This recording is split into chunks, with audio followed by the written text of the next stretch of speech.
ഞാൻ recording. Good evening. Matinee free വെബിനാറിലേക്ക് എല്ലാവർക്കും സ്വാഗതം. അതുപോലെ ഹോളിസ്റ്റിക് ഹെൽത്തുമായി ബന്ധപ്പെട്ട് ഇന്നത്തെ ദിവസം വളരെ കൃത്യമായിട്ട് കുട്ടികളും ആഹാര രീതിയും ആഹാര പരിചരണവും എന്നുള്ള വിഷയത്തെ കുറിച്ച് നമുക്ക് കേൾക്കാം. ഇന്ന് നമ്മളോട് സംസാരിക്കുന്നത് അബ്ദുൽ ഷുക്കൂർ സാറാണ്. സാർ സ്കൂളിന്റെ പ്രിൻസിപ്പളാണ്. സാറിനെ കുറിച്ച് നമുക്ക് ആദ്യം ഒരു വീഡിയോ കാണാം, അതിനുശേഷം നമുക്ക് ക്ലാസ്സിലേക്ക് കടന്നു.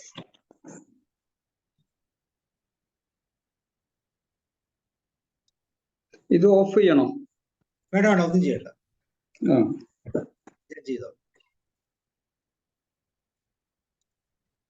Hi friends, it's me Jamshir. Hi friends, it's me Jamshir. പതിവിൽ നിന്നും വ്യത്യസ്തമായിട്ടുള്ള മറ്റൊരു വീഡിയോയുമായിട്ടാണ് നമ്മൾ ഇന്ന് വരുന്നത്. നിങ്ങൾ നോക്കൂ, ഇത് സ്കൂൾ കുട്ടികളുടെ ഇന്നത്തെ ലഞ്ചാണ്. സാധാരണ നമ്മൾ ലഞ്ചിന് എന്താണ് കഴിക്കാറുള്ളത്? സാധാരണ നമ്മൾ കഴിക്കാറുള്ളത് ഊണും ചോറും അരി ഭക്ഷണവുമാണ്. പക്ഷെ ഇന്ന് ഡോൺ ഇംഗ്ലീഷ് മീഡിയം സ്കൂളിലെ ഈ കുട്ടികളുടെ ഉച്ചഭക്ഷണം വ്യാഴാഴ്ച ഇവർക്ക് ഫ്രൂട്ട്സ് ഡേ ആണ്. എല്ലാ വ്യാഴാഴ്ചകളിലും ഫ്രൂട്ട്സ് ആണ് കുട്ടികൾ കഴിക്കുന്നത്. ഇതിനെക്കുറിച്ച് കൂടുതൽ അറിയാൻ ഇതിന്റെ പ്രിൻസിപ്പളായ ഷുക്കൂർ സാറോട് നമുക്ക് കൂടുതൽ കാര്യങ്ങൾ ചോദിച്ചറിയാം. Don English school Omachappuzha. ഇവിടെ സിലബസ് ICSE സിലബസ് ആണ്, council for the Indian school certificate examination. നമ്മുടെ രാജ്യത്തുള്ള ഏറ്റവും ഡീപ്പായിട്ടുള്ള സിലബസ് ആണ്. CBSEയേക്കാൾ കുറച്ചുകൂടി ആഴത്തിലുള്ള സിലബസ് ആണ്.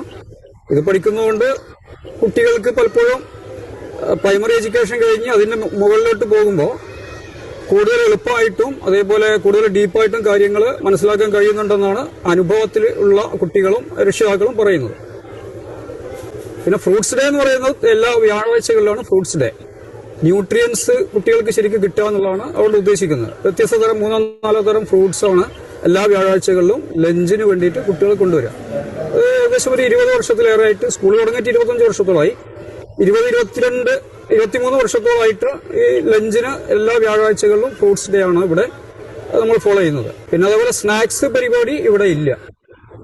ലഞ്ചിന് മുമ്പായിട്ട് സ്നാക്സ് കഴിച്ചു കഴിഞ്ഞാൽ പലപ്പോഴും കുട്ടികൾക്ക് ശരിക്കും ഭക്ഷണം കഴിച്ചാൽ പോവില്ല, ലഞ്ച് കഴിക്കാൻ കഴിയില്ല, അത് മുഴുവൻ കുട്ടികളെയും. അതുകൊണ്ട് തുടക്കം മുതൽ തന്നെ ഈ രീതിയാണ് ഫോളോ ചെയ്യുന്നത്. 2ാം ക്ലാസ്സിലെ ഒരു കുട്ടിയുടെ കൈയക്ഷരം എന്നെ ശരിക്കും അത്ഭുതപ്പെടുത്തി കളഞ്ഞു. ഞാൻ അന്വേഷിച്ച സമയത്ത് എനിക്കറിയാൻ കഴിഞ്ഞത് LKG മുതൽ തുടർന്ന് അങ്ങോട്ട് കഴ്സീവ് റൈറ്റിംഗ് ഇവിടെ പരിശീലിപ്പിക്കുന്നുണ്ടെന്ന് മനസ്സിലാക്കാൻ കഴിഞ്ഞു. ഇപ്പൊ നിങ്ങൾ കാണുന്നത് കുട്ടികളെ ചെയ്തുകൊണ്ടിരിക്കുന്ന ഈ പ്രോഗ്രാമിന്റെ പേരാണ് ബ്രെയിൻ ജിം എന്ന് പറയുന്നത്. വെൽ ട്രെയിൻഡ് ആയ അധ്യാപകരാണ് ബ്രെയിൻ ജിം കുട്ടികളെ പരിശീലിപ്പിക്കുന്നത്. ഇതിലൂടെ കുട്ടികളുടെ ലാംഗ്വേജ്, നോളജ്, അതുപോലെ IQ, ക്രിയേറ്റിവിറ്റി എന്നീ കാര്യങ്ങളൊക്കെ ഡെവലപ്പ് ചെയ്തെടുക്കാൻ പറ്റും. ഒരു വഴക്ക് പറയുന്ന ഇംഗ്ലീഷിൽ, എല്ലാം ഇംഗ്ലീഷിലാണ് കാണുന്നത്. ഇത് എങ്ങനെയാണ് ഇങ്ങനെ കുട്ടികൾക്ക് ഇത് പറഞ്ഞും കേൾപ്പിച്ചും ഭാഷ, ലോകത്തെ ഏത് ഭാഷയും കേൾക്കും പറയും ചെയ്താലേ സംസാരിക്കാൻ പറ്റുള്ളൂ. വേറെ ട്രിക്കുകളും പിന്നെ മരുന്നുകളൊന്നും ഇല്ല. പിന്നെ കുറെയൊക്കെ വളഞ്ഞു മൂപ്പ് പിടിക്കുന്ന പല പരിപാടികളുണ്ട്, പക്ഷെ അതിന് റിസൾട്ടും ഉണ്ടാവില്ല. അപ്പൊ കേൾപ്പിക്കുക, പറയിപ്പിക്കുക, ഇതിലൂടെയാണ്. ഇപ്പൊ ഗൾഫ് പോയിട്ട് വ്യത്യസ്ത മതക്കാരും വ്യത്യസ്ത വിശ്വാസമുള്ളവരില്ലാത്തവരൊക്കെ അറബി പഠിക്കുന്നു, ഹിന്ദി പഠിക്കുന്നു, ഉറുദു പഠിക്കുന്നു, ഫ്രഞ്ച് വരെ പഠിക്കുന്നു. കേൾക്കും പറയും ചെയ്തുകൊണ്ടാണ് പഠിക്കുന്നത്. എന്ന് പറയുന്ന പോലെ കേൾക്കും പറയും ചെയ്താൽ മാത്രമേ ഭാഷ ശരിയാവും, ഏത് ലാംഗ്വേജ് ശരിയാവുള്ളൂ. അപ്പൊ അത് കേൾപ്പിക്കും പറയിപ്പിക്കും ചെയ്യുന്ന രീതിയിലുള്ള ക്ലാസ്സുകളും മറ്റൊക്കെയാണ് അവർക്ക് കൊടുക്കുന്നത്. അതിന് കളിയെ ഇത്ര പ്രൊമോട്ട് ചെയ്യാനുള്ള റീസൺ എന്താണ്? കളിയെ പ്രൊമോട്ട് ചെയ്യാന്ന് പറഞ്ഞാൽ അവർക്ക് പിന്നെ ലീഷർ സമയത്ത് അങ്ങനെ ചെയ്യണം, അല്ലെങ്കിൽ സ്ട്രെസ് കൂടും കുട്ടികൾക്ക് പേഴ്സണലായിട്ട് പ്രശ്നങ്ങളുണ്ടാവും, പിന്നെ ഫാമിലിയിൽ പോയിട്ട് സ്വഭാവത്തിൽ വ്യത്യാസം ഉണ്ടാവും, പിന്നെ സ്ഥാപനത്തിനോടും ബുദ്ധിമുട്ടും, പിന്നെ ഒരു വിമുഖത വരും. പ്രധാനമായിട്ട് അവരുടെ സ്വഭാവത്തിലൊക്കെ മോശം വരും.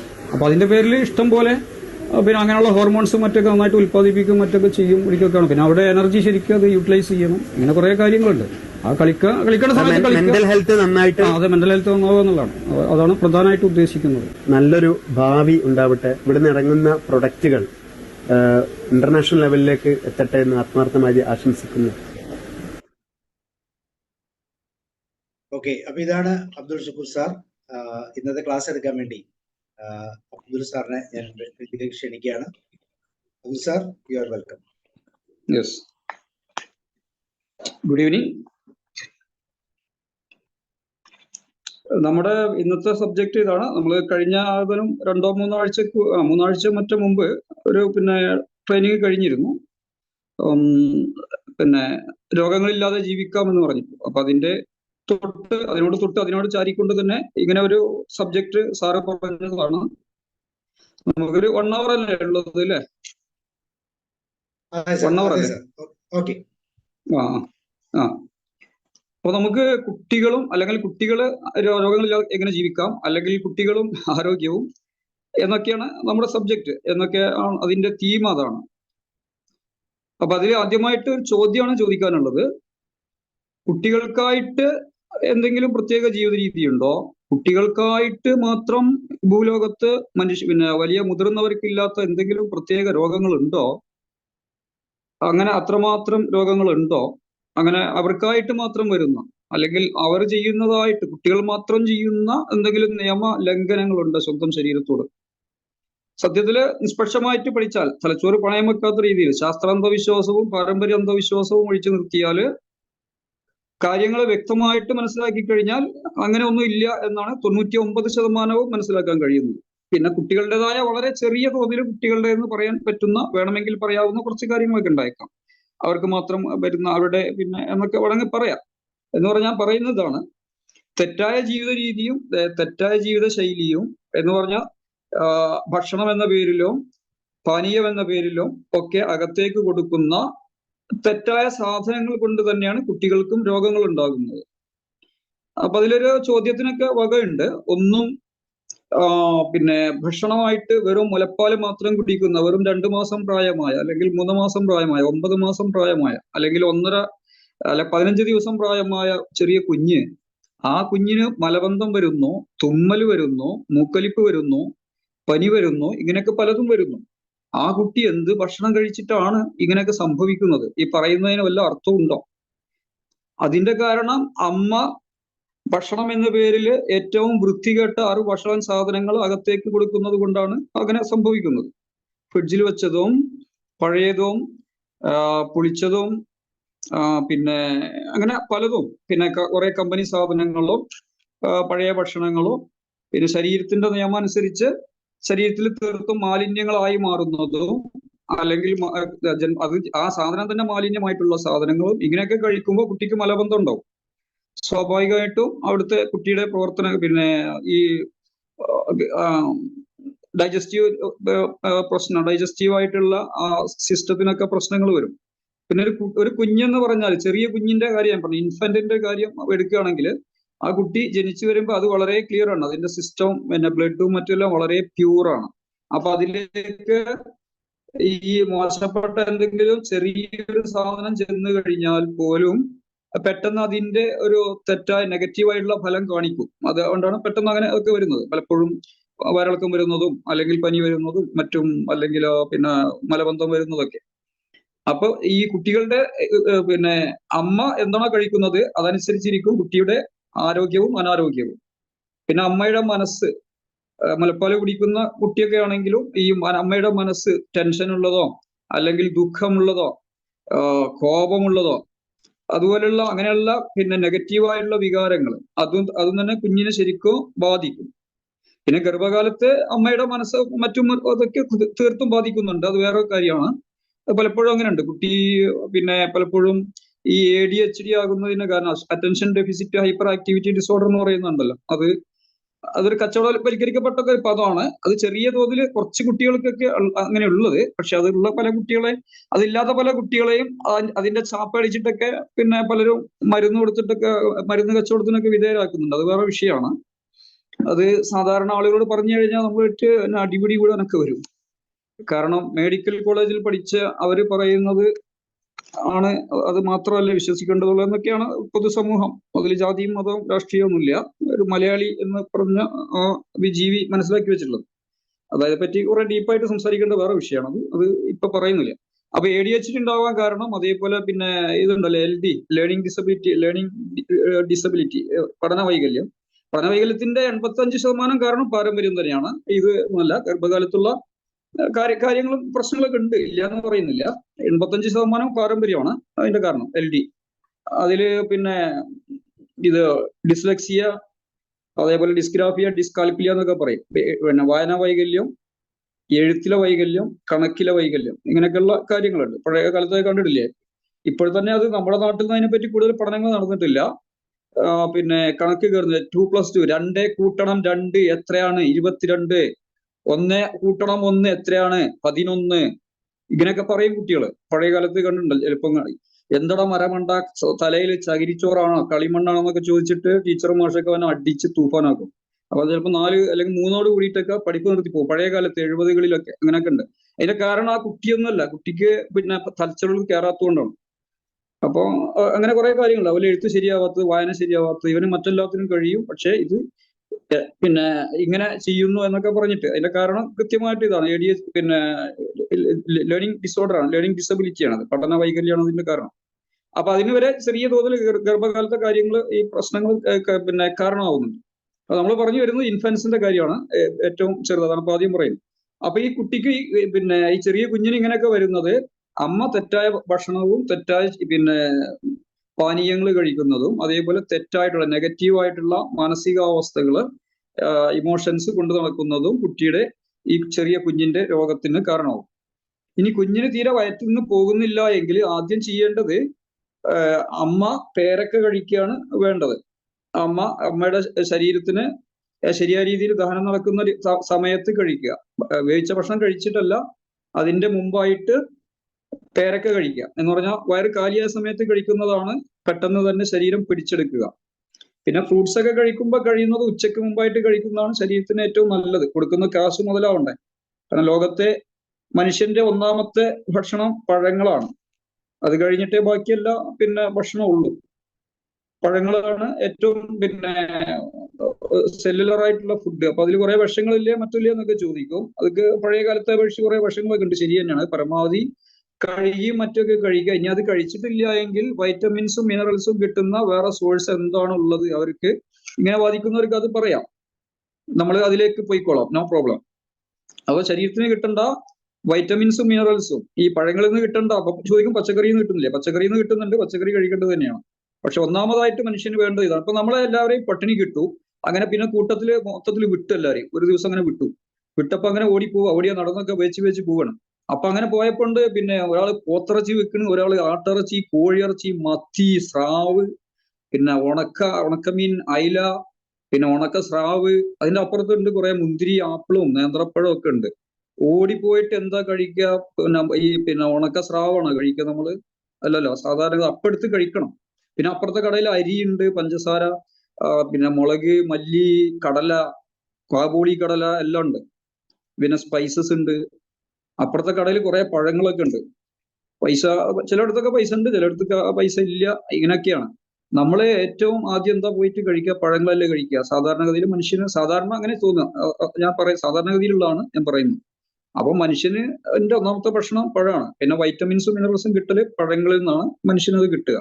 വൈറ്റമിൻസും മിനറൽസും വളരെ എസെൻഷ്യൽ ആണ്. കാരണം നമ്മുടെ ശരീരത്തിന് ഉള്ള പ്രതിരോധ ശേഷി എല്ലാം കിട്ടുന്നത് ഇതിൽ നിന്നാണ്. ഇത് കഴിക്കാത്തതുകൊണ്ടാണ് മലയാളികൾ ഏറ്റവും കൂടുതൽ ബുദ്ധിമുട്ട് ഉണ്ടാകുന്നത്. കാർബോഹൈഡ്രേറ്റ് അമിതമായിട്ട് കഴിക്കും. മെയിൻ പ്രശ്നം അതാണ്. നോർത്ത് ഇന്ത്യൻസ് ഒന്നും കാർബോഹൈഡ്രേറ്റ് നമ്മളെ പോലെ കഴിക്കുന്നില്ല. നമ്മുടെ കുട്ടികൾക്ക് അതേപോലെ ചോറ് ഊണ് കഴിഞ്ഞാൽ, അല്ലെങ്കിൽ ഇപ്പൊ ഏത് മതക്കാരായാലും 8 മാസമോ 7 മാസമോ അല്ലെങ്കിൽ 6 മാസമോ ജനിച്ച ഉടനെ തന്നെ ചോറ് കുത്തിത്തിരിക്കാൻ ശ്രമിക്കുക. അതിനെ പറ്റൂല, കുട്ടി മരിച്ചു പോകുന്ന കരുതിയിട്ടാണ്. കാരണം ചോറാണ് ഒന്നാമത്തെ ഭക്ഷണം. അതല്ലാത്തൊന്നും ഭക്ഷണമല്ല എന്നാണ് മലയാളിയുടെ തലക്കുള്ളിൽ ആണി അടിച്ചിട്ട് 12 ഇഞ്ച് പിന്നെ നീളമുള്ള ആണി അടിച്ച് കയറ്റി വെച്ചിരിക്കുന്നത് അവന്റെ തലക്കുള്ളിൽ. ആ വിവരമുള്ളവനും വിദ്യാഭ്യാസം കുറഞ്ഞവനും കൂടിയവനും എല്ലാവരും കണക്കാ. ചോറല്ലാത്തൊന്നും ഭക്ഷണമല്ല. അത് ഫ്രൂട്ട്സ് കഴിക്കുക, ഇതൊക്കെ ഇങ്ങനെ പിന്നെ ഒരു അല്പം വേണമെങ്കിൽ എല്ലാം കഴിച്ചു കഴിഞ്ഞിട്ട് വേണം കഴിക്കുന്ന സാധനം. ഇങ്ങനെയൊക്കെയാണ് നമ്മുടെ ഒരു പിന്നെ കാഴ്ചപ്പാടും മറ്റൊക്കെ. തെക്കൻ ഭാഗത്ത് തിരുവനന്തപുരത്തൊക്കെ പോയാൽ കാണാം, ചോറ് ഒരു ഭാഗം ഇഷ്ടം പോലെ കഴിച്ചിട്ട് അതിന് മേലെ പിന്നെ കപ്പയും കൊണ്ടുപോകും. അത് അവിടുത്തെ ഒരു രീതിയാണെന്ന് തോന്നുന്നു. അവിടെ പോയപ്പോഴാണ് അങ്ങനെ കണ്ടിട്ടുള്ളത്. കപ്പ നമ്മൾ കാർബോഹൈഡ്രേറ്റ് ഇഷ്ടം പോലെ അടിച്ചു കയറ്റി ആവശ്യത്തിലേറെ, പിന്നെ അത് കപ്പയും. അത് പഴയ കാലത്തൊക്കെ വേണമെങ്കിൽ അങ്ങനെ ചെയ്യായിരുന്നു. അത്രയും കൂടുതൽ ശാരീരിക അധ്വാനം ഉള്ളത് കൊണ്ട് വേണമെങ്കിൽ ചെയ്യായിരുന്നു. പഴയ കാലത്തും കാർബോഹൈഡ്രേറ്റ് കൂടുതൽ കഴിച്ചുകൊണ്ടുള്ള പ്രശ്നങ്ങളൊക്കെ ഉണ്ടായിട്ടുണ്ട്, ഇല്ല എന്നൊന്നും പറയാൻ പറ്റില്ല. കാർബോഹൈഡ്രേറ്റും പിന്നെ അതേപോലെ protein, fat, vitamins, minerals. Carbohydrate അമിതമായിട്ട് കഴിച്ചുകൊണ്ടേ ഇരിക്കുകയാണ് മലയാളി. ജനിച്ച ഓർമ്മ വെച്ച മുതൽ കണ്ടമാനം അടിച്ചു കയറ്റുകയാണ്. അതിന്റെ അളവ് കുറഞ്ഞു കഴിഞ്ഞാൽ നമ്മുടെ സ്വഭാവം മാറും. ഒരു നേരത്തെ കിട്ടുന്ന ചോറിന്റെ അളവ് അല്പം കുറഞ്ഞാൽ ദേഷ്യം പിടിക്കുകയൊക്കെ ചെയ്യും പലപ്പോഴും. ഞാനും അങ്ങനെയൊക്കെ തന്നെ ആയിരുന്നു. 2018 മുതലൊക്കെയാണ് മാറ്റം വരുത്തിയത്. ചോറ് അമിതമായിട്ട് കഴിച്ചിരുന്ന ഞാൻ. പിന്നെ ഈ പ്രോട്ടീനും പലപ്പോഴും കുട്ടികൾക്കൊന്നും കിട്ടുന്നില്ല. നമ്മുടെ കുട്ടികൾ, ഞാൻ മുമ്പ് പറഞ്ഞതാണത്, അപ്പൊ അതിന്റെ കൂടെ പറയേണ്ടി വരുന്നതുകൊണ്ട് പറയാം. അപ്പൊ നമ്മുടെ കുട്ടികൾ എന്താണ് എന്റെ കുട്ടി ഇങ്ങനെയല്ലേ, നമ്മൾക്ക് ഇപ്പൊ എന്തിന്റെ കുറവാണ്, നമുക്ക് അത്യാവശ്യം പിന്നെ പൈസ ഉണ്ട്, പണമുണ്ട്, പിന്നെ അല്ലാണ്ട് എന്ത് വേണമെങ്കിലും വാങ്ങിക്കൊടുക്കാൻ പിന്നെ ഞങ്ങൾക്ക് കഴിവുണ്ട്. പഴയ കാലത്തൊന്നും ഇങ്ങനെ അല്ലായിരുന്നു. പക്ഷെ ഇപ്പൊ എന്നിട്ട് എന്റെ കുട്ടി ഈമ്പിളൊന്നും കൊണ്ടിരിക്കണ് മറ്റേ വെണ്ണൂറിൽ ഇതില് ചാരത്തിലടിച്ച വടി പോലെ എന്റെ കുട്ടി എന്നൊക്കെ ചിന്തിക്കുന്ന കുറെ മലയാളികളുണ്ട്. വ്യത്യസ്ത ജാതിക്കാരും മതക്കാരും മതമുള്ളവരും ഇല്ലാത്തവരും വിശ്വസിക്കുന്നവരും അല്ലാത്തവരൊക്കെ. അതിന്റെ കാരണം എന്താ? കുട്ടിക്ക് വൈറ്റമിൻസും മിനറൽസും കൊടുക്കൂല. പിന്നെ പ്രോട്ടീൻ പലപ്പോഴും വേണ്ടത്ര കിട്ടൂല. ഇതെന്നും വേണ്ടതാണ്, എല്ലാ ദിവസവും വേണം. കുട്ടിക്ക് ജീവനുണ്ടോ അതേപോലെ മനുഷ്യന് വലിയ വലിയ വലിയ ആൾക്ക് ജീവനുണ്ടോ എല്ലാ ദിവസവും ഇത് പിന്നെ കോശങ്ങൾ ഉണ്ടായി അത് പിന്നെ അങ്ങനെ തേഞ്ഞു പോകുന്നു, അല്ലെങ്കിൽ നശിച്ചു പോകുന്നു, വീണ്ടും പുതിയ പുതിയ കോശങ്ങൾ ഉണ്ടാകുന്നു. ഇങ്ങനെയാണ് പ്രത്യേകിച്ച് വളർച്ചയുടെ കാലഘട്ടത്തിൽ കൂടുതലായിട്ട് വേണം. അപ്പൊ ഇത് വേണ്ടത്ര കിട്ടൂല. പ്രോട്ടീന് കിട്ടുന്നില്ല, വൈറ്റമിൻസും മിനറൽസും കിട്ടുന്നില്ല. കാർബോഹൈഡ്രേറ്റ് കണ്ടമാനം അടിച്ചു കയറ്റും. വെറും 30 സെന്റിമീറ്റർ മാത്രം ഉള്ള ഒരു സാധനമാണ് നമ്മുടെ ആമാശയം.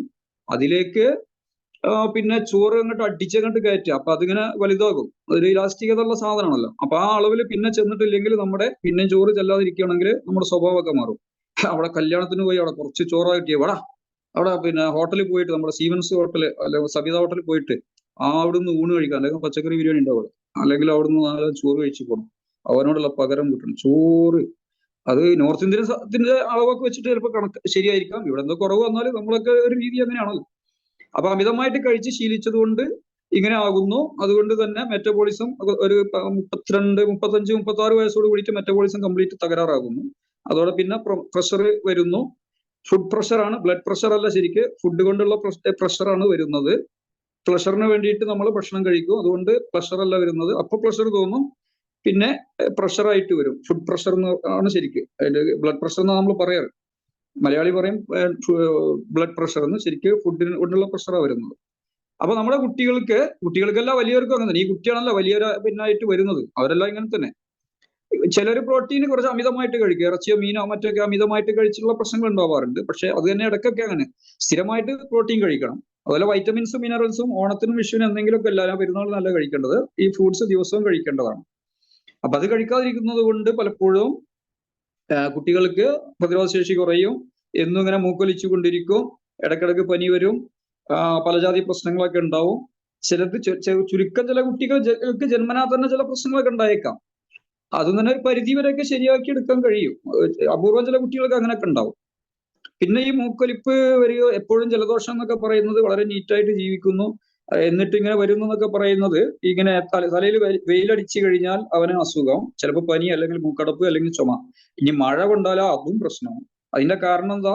ഇവിടെ ഈ കാവിറ്റീസിലൊക്കെ സയൻസ് ഇവിടെയൊക്കെ കഫം കെട്ടി നിൽക്കുന്നത് കൊണ്ടാണ്. അതിനെ ഒഴിവാക്കാൻ വേണ്ടിയിട്ട് ആണ് പലപ്പോഴും ചിലപ്പോഴൊക്കെ ഇത് വരുന്നത്. അതിന്റെ കാരണം എന്താ? അടിസ്ഥാന കാരണം മലബന്ധമാണ്. കുട്ടി പലപ്പോഴും പിന്നെ വേണ്ട രീതിയിൽ കുട്ടിക്ക് മോഷൻ ഉണ്ടാവാറില്ല. അതിന് എങ്ങനെ മോശം ഉണ്ടാവുക? കുറെ ബേക്കറിയും മറ്റൊക്കെയാണ് കുത്തിത്തിരുകി കൊടുക്കുന്നത്. നമ്മളൊക്കെ പിന്നെ നമ്മളൊന്നും ഇങ്ങനത്തെ ഒന്നും കഴിക്കാൻ പറ്റിയിട്ടില്ല. അപ്പൊ നമുക്കിപ്പോ കഴിവുണ്ട്, ആളുണ്ട്, അർത്ഥമുണ്ട്, പിന്നെ വണ്ടിയുണ്ട്, വിമാനമുണ്ട്, നമുക്ക് സാമ്പത്തികമുണ്ട്, വലിയ വീടുണ്ട്, എല്ലാം ഉണ്ട്. പിന്നെ കുട്ടികൾ കഴിക്കട്ടെ എന്ന് അവർക്ക്. അപ്പൊ എന്താ ഈ കഴിക്കാന്ന് പറയുന്നത്? ഫ്രൂട്ട്സ് ആണ്. അല്ല, ബേക്കറിയിലുള്ള ബിസ്ക്കറ്റും അതുപോലെയൊക്കെയുള്ള ഈ കണ്ട സാധനങ്ങൾ 9 തരം കെമിക്കലാണ് കമ്പനി ബിസ്ക്കറ്റിലുള്ളത്. അതൊക്കെയാണ് കൊടുക്കുന്നത്. അതേപോലെ ഹോർലിക്സ്, ബൂസ്റ്റ്, നമുക്കൊന്നും അത് കഴിക്കാൻ പറ്റില്ല. അപ്പൊ കുട്ടികൾ ഹോർലിക്സ് കൊടുത്താല് പിന്നെ GSK ഗ്ലാക്സോ സ്മിത്ത് ക്ലൈൻ്റെതാണ് ഹോർലിക്സ്. അതിന് വിരക്കുള്ള മരുന്ന് ഉണ്ടാക്കുന്നത് ഗ്ലാക്സോ സ്മിത്ത് ക്ലൈൻ തന്നെയാണ്. ഈ ഹോർലിക്സ് ഏതാനും ദിവസം 10, 12, 15 ദിവസം കൊടുത്തു കഴിഞ്ഞാൽ അവന് മലബന്ധം തുടങ്ങും. മലബന്ധം കുറച്ച് ദിവസം അങ്ങനെ അല്പം ദിവസങ്ങൾ തുടർന്നു കഴിഞ്ഞാൽ പിന്നെ അവന് വിര വരും. അപ്പൊ വിര വന്നിട്ട് അതുകൊണ്ടുള്ള പ്രശ്നങ്ങളൊക്കെ ഉണ്ട്. അപ്പൊ ഡോക്ടറെ അടുത്ത് പോകും. ഡോക്ടർ GSKയുടെ ഈ സാധനം എഴുതും, ഈ പിന്നെ വിര കളയാനുള്ള ഗുളിക. അപ്പൊ പിന്നെ ചൂണ്ടിട്ടിട്ട് മീൻ പിടിക്കുക, ഇരയിട്ടിട്ട് മീൻ പിടിക്കുക, ഇതൊക്കെയാണ് നടന്നുകൊണ്ടിരിക്കുന്നത്. അപ്പോ ഈ ഹോർലിക്സ് കൊടുക്കുക എന്നൊക്കെ പറഞ്ഞാൽ ഒരു അഭിമാനത്തിന്റെ സംഭവമല്ല. എന്താ കുറച്ച് ഗോതമ്പ് പൊടിച്ചതും കുറച്ച് മാൾട്ടും പഞ്ചസാര എന്തൊക്കെയാ സാധനത്തിലുള്ളത്. എന്നാ പിന്നെ ഒരു സമ്പൂർണ്ണ ആഹാരമായിട്ട് എന്നാ കുറച്ചു കാലം കഴിക്കട്ടെ ആൾക്കാർ. അത് പറ്റുമത്? അതൊന്നും പറ്റൂലല്ലോ. അപ്പൊ ഇത് കുറച്ച് ദിവസം കഴിച്ചു കഴിഞ്ഞാൽ പിന്നെ വയറ്റുന്ന പോകുന്ന നിൽക്കും, അതിൽ നിന്ന് വര ഉണ്ടാവും. ആ വരയെ കൊല്ലാൻ വേണ്ടി അവര് തന്നെ ഇറക്കുന്ന ഗ്ലാക്സോ സ്മിത്ത് ക്ലൈൻ തന്നെ ഇറക്കുന്ന ഈ സാധനം കുട്ടികൾക്ക് കൊടുക്കും. പിന്നെ വീണ്ടും അതങ്ങനെ തുടർന്നുകൊണ്ടേയിരിക്കും. ഇതൊക്കെയാണ് നടന്നുകൊണ്ടിരിക്കുന്നത്. അപ്പൊ മാർക്കറ്റിലുള്ള ഈ പറഞ്ഞ റെഡിമെയ്ഡ് ഫുഡുകളെല്ലാം തന്നെ രോഗികളാക്കുന്നതാണ്. കാരണം രോഗം രോഗം ഉണ്ടാവണം. അപ്പൊ ഒരു ചോദ്യം, ഡോക്ടറുടെ വീട്ടിലൊക്കെ കൊടുക്കുന്നുണ്ടല്ലോ, ഡോക്ടറുടെ മക്കൾക്കൊക്കെ കൊടുക്കുന്നുണ്ടല്ലോ. എന്റെ സുഹൃത്തിന്റെ വളരെ ക്ലോസ് ഫ്രണ്ട് ആണ് പിന്നെ ദാമോദരൻ ഡോക്ടർ, അയാളുടെ മോനാണ് മറ്റേ ജയൻ ഡോക്ടർ, അയാൾ MD ആണ്. അയാളുടെ കുട്ടികൾക്കൊക്കെ ഇഷ്ടം പോലെ കൊടുക്കുന്നുണ്ട്. അത് ശരിയായിരിക്കാം, ഡോക്ടർ കൊടുക്കുന്നുണ്ട് എന്ന് കരുതിയിട്ടല്ല, ശരീരത്തിന്റെ നിയമം അനുസരിച്ച് ശരിയോ തെറ്റോ എന്നുള്ളതാണ്. ഡോക്ടർ എന്ന് പറയുന്ന ഡോക്ടേഴ്സിനെ പടച്ചു വിടുന്നത് ഇവിടുത്തെ മാർക്കറ്റും പിന്നെ മാർക്കറ്റിലുള്ള ഇത്തരം ഉൽപ്പന്നങ്ങൾക്കൊന്നും യാതൊരു കേടുപാടും വരാത്ത, അല്ലെങ്കിൽ അതിന്റെ കച്ചവടത്തിനൊന്നും ഒരു കുഴപ്പം വരാത്ത രീതിയിലുള്ള സിലബസും മറ്റൊക്കെ പഠിപ്പിച്ചിട്ടാണ് അവരെ പടച്ചു വിടുന്നത്. മാർക്കറ്റിംഗ് ഇതിന്റെ ഹോർലിക്സിന്റെ കാര്യം പറഞ്ഞല്ലോ എന്ന് പറയുന്ന പോലെ പലപ്പോഴും ഫുഡ് ഉണ്ടാക്കുന്നതും മരുന്നുണ്ടാക്കുന്നതൊക്കെ ഏകദേശം കുറെ കമ്പനികളും അങ്ങനെയൊക്കെ ഉണ്ട്. പിന്നെ മരുന്ന് പരമാവധി ചെലവാക്കുക എന്നുള്ള ഒരു എഞ്ചിനീയറുടെ കാര്യം എടുത്തു കഴിഞ്ഞാൽ, ആ എഞ്ചിനീയർ ഒരു പൊട്ടിപ്പൊളിഞ്ഞ് വീഴാത്ത, അല്ലെങ്കിൽ പണി നടന്നുകൊണ്ടിരിക്കുമ്പോൾ വീഴാത്ത രീതിയിലുള്ള ഒരു വീട് ഉണ്ടാക്കാൻ അയാൾക്ക് പറഞ്ഞു കൊടുക്കുന്നു. അല്ലെങ്കിൽ മറ്റെന്തെങ്കിലും ഇതേപോലെ കൺസ്ട്രക്ഷൻ ചെയ്യുന്ന ആളുകൾ അതാണ് പഠിപ്പിക്കുന്നത്. എന്ന് പറയുന്ന പോലെ ശരിക്കുള്ള ഒരു ഡോക്ടറുടെ ജോലി എന്ന് പറഞ്ഞാൽ രോഗം വരാത്ത രീതിയിൽ ജീവിക്കാൻ ആളുകളെ പഠിപ്പിക്കുക എന്നുള്ളതാണ് ശരിയായ രീതി. പക്ഷെ നമ്മുടെ രാജ്യത്ത്, പ്രത്യേകിച്ച് നമ്മുടെ കേരളത്തിലൊന്നും അത്തരമൊരു രീതികൾ ഇല്ല. 90% ഇല്ല. വളരെ അപൂർവ ഡോക്ടേഴ്സ് ഒക്കെ അങ്ങനെ പറഞ്ഞു കൊടുക്കാറുള്ളൂ. അത് അവിടെ അതിന്റെ ഒരു ഭാഗമല്ല. രോഗിയായി വരുന്നതിന് മരുന്ന് എഴുതുക, അത് പിന്നെയും മരുന്ന് എഴുതുക, പിന്നെ അങ്ങനെ പോവുക, ഇങ്ങനെയുള്ള ഒരു രീതിയാണ് ഇവിടുത്തെ രീതി. അതുകൊണ്ട് തന്നെ അത് ഇവിടുത്തെ ഒരു വിഷയമല്ല. രോഗിയായി വരുന്നതിന് മരുന്ന് എഴുതുക, അതാണ് അത്. പിന്നെ പഴയ കാലത്തൊക്കെ ചിലപ്പോൾ പനിയും കൊണ്ട് ചെന്ന് കഴിഞ്ഞാൽ ഡോക്ടേഴ്സ് കനമുള്ളത് കഴിക്കണ്ട, അല്ലെങ്കിൽ ഹെവി ആയിട്ടുള്ള ഭക്ഷണം കഴിക്കണ്ട എന്നൊക്കെ പറയും. ഇപ്പൊ അതുപോലും പറയാറില്ല, അതിന്റെ ഭാഗമല്ല. അതേപോലെ ഇപ്പോ ഒരു നാട്ടു നടപ്പുണ്ടല്ലോ, ഈ കിഡ്നി പ്രശ്നത്തിനൊക്കെ പിന്നെ ബാർലി കഴിക്കാന്നൊക്കെ ഉള്ളത്. അത് പിന്നെ അപൂർവം ചില ഡോക്ടേഴ്സ് ഒക്കെ മുമ്പൊക്കെ പറയാറുണ്ടായിരുന്നു. പക്ഷെ ഇപ്പോ അറിഞ്ഞാൽ പോലും അതൊന്നും പറയില്ല. കാരണം ഞങ്ങളെ അതൊന്നും പഠിപ്പിച്ചിട്ടില്ല എന്നാ പറയാ. ഞങ്ങളെ അതൊന്നും പഠിപ്പിച്ചിട്ടില്ല. ആളുകളുടെയും വിചാരം ഈ മെഡിക്കൽ കോളേജില് പലപ്പോഴും മെഡിക്കൽ കോളേജ് ആയിട്ടാണ് ആൾക്കാർ കാണുന്നത്. മെഡിക്കൽ കോളേജിൽ പഠിച്ചത് മാത്രമാണ് പിന്നെ അതിനപ്പുറത്തുള്ളതൊന്നും വിവരങ്ങളൊന്നും ശരിയല്ല എന്നുള്ള ധാരണയാണ് കുറെ ആളുകൾക്കുള്ളത്. മെഡിക്കൽ കോളേജ് വേണ്ട, പഠനം വേണ്ട എന്നല്ല പറയുന്നത്. അതൊക്കെ അത് സെക്കൻഡ് ഓപ്ഷനാണ്. ഒന്നാമത്തെ ഓപ്ഷൻ ശരിയായ രീതിയിൽ ജീവിക്കുക എന്നുള്ളതാണ്. അതിന് അങ്ങനെയൊക്കെ ജീവിച്ചിട്ടും എന്തെങ്കിലും പോരായ്മ ഉണ്ടെങ്കിൽ, വലിയവർക്കായാലും കുട്ടികൾക്കായാലും പോരായ്മ ഉണ്ടെങ്കിൽ രണ്ടാമത്തെ ഓപ്ഷനാണ് ഇത്. ഇപ്പൊ നമ്മൾ പോലീസ് സ്റ്റേഷൻ, കോടതിയും വക്കീലൊക്കെ പോകുന്നില്ലേ എന്ന് പറയുന്ന പോലെ ഓപ്ഷൻ കുട്ടികളുടെയും വലിയവരുടെയും ചെറിയ കുഞ്ഞുങ്ങളുടെയും ഒക്കെ ഉത്തരവാദിത്തമാണ്. അപ്പൊ കുട്ടികൾക്കും ചെറിയ കുഞ്ഞുങ്ങൾക്കും അത് അറിയില്ല എന്നുണ്ടെങ്കിൽ അതിന്റെ ഉത്തരവാദിത്തം വലിയവർക്കാണ്. വലിയവർ അങ്ങനെയുള്ള ഭക്ഷണങ്ങളും പാനീയങ്ങളും പരമാവധി കൊടുക്കാൻ പാടില്ല. അപ്പൊ ചോദിക്കും, ഇവിടെ ജീവിതം എന്ന് പറയുന്ന ഒന്നാണ്, അതിൽ ഇങ്ങനത്തെ ഉള്ള എന്തെങ്കിലും, അപ്പൊ അതിൽ ചെയ്യാനുള്ള പണി ഇതാണ്. ഏറ്റവും മോശപ്പെട്ട സാധനങ്ങൾ, ബേക്കറി സാധനങ്ങൾ, പൊറോട്ട, ഇതുപോലുള്ള തീരെ കഴിക്കാതിരിക്കുക. പിന്നെ ഈ പൊരിക്കടികൾ എന്ന് പറഞ്ഞാൽ പൊരിച്ച പലഹാരങ്ങൾ, അതൊക്കെ വല്ലപ്പോഴും കഴിക്കുകയൊക്കെ ചെയ്യാം.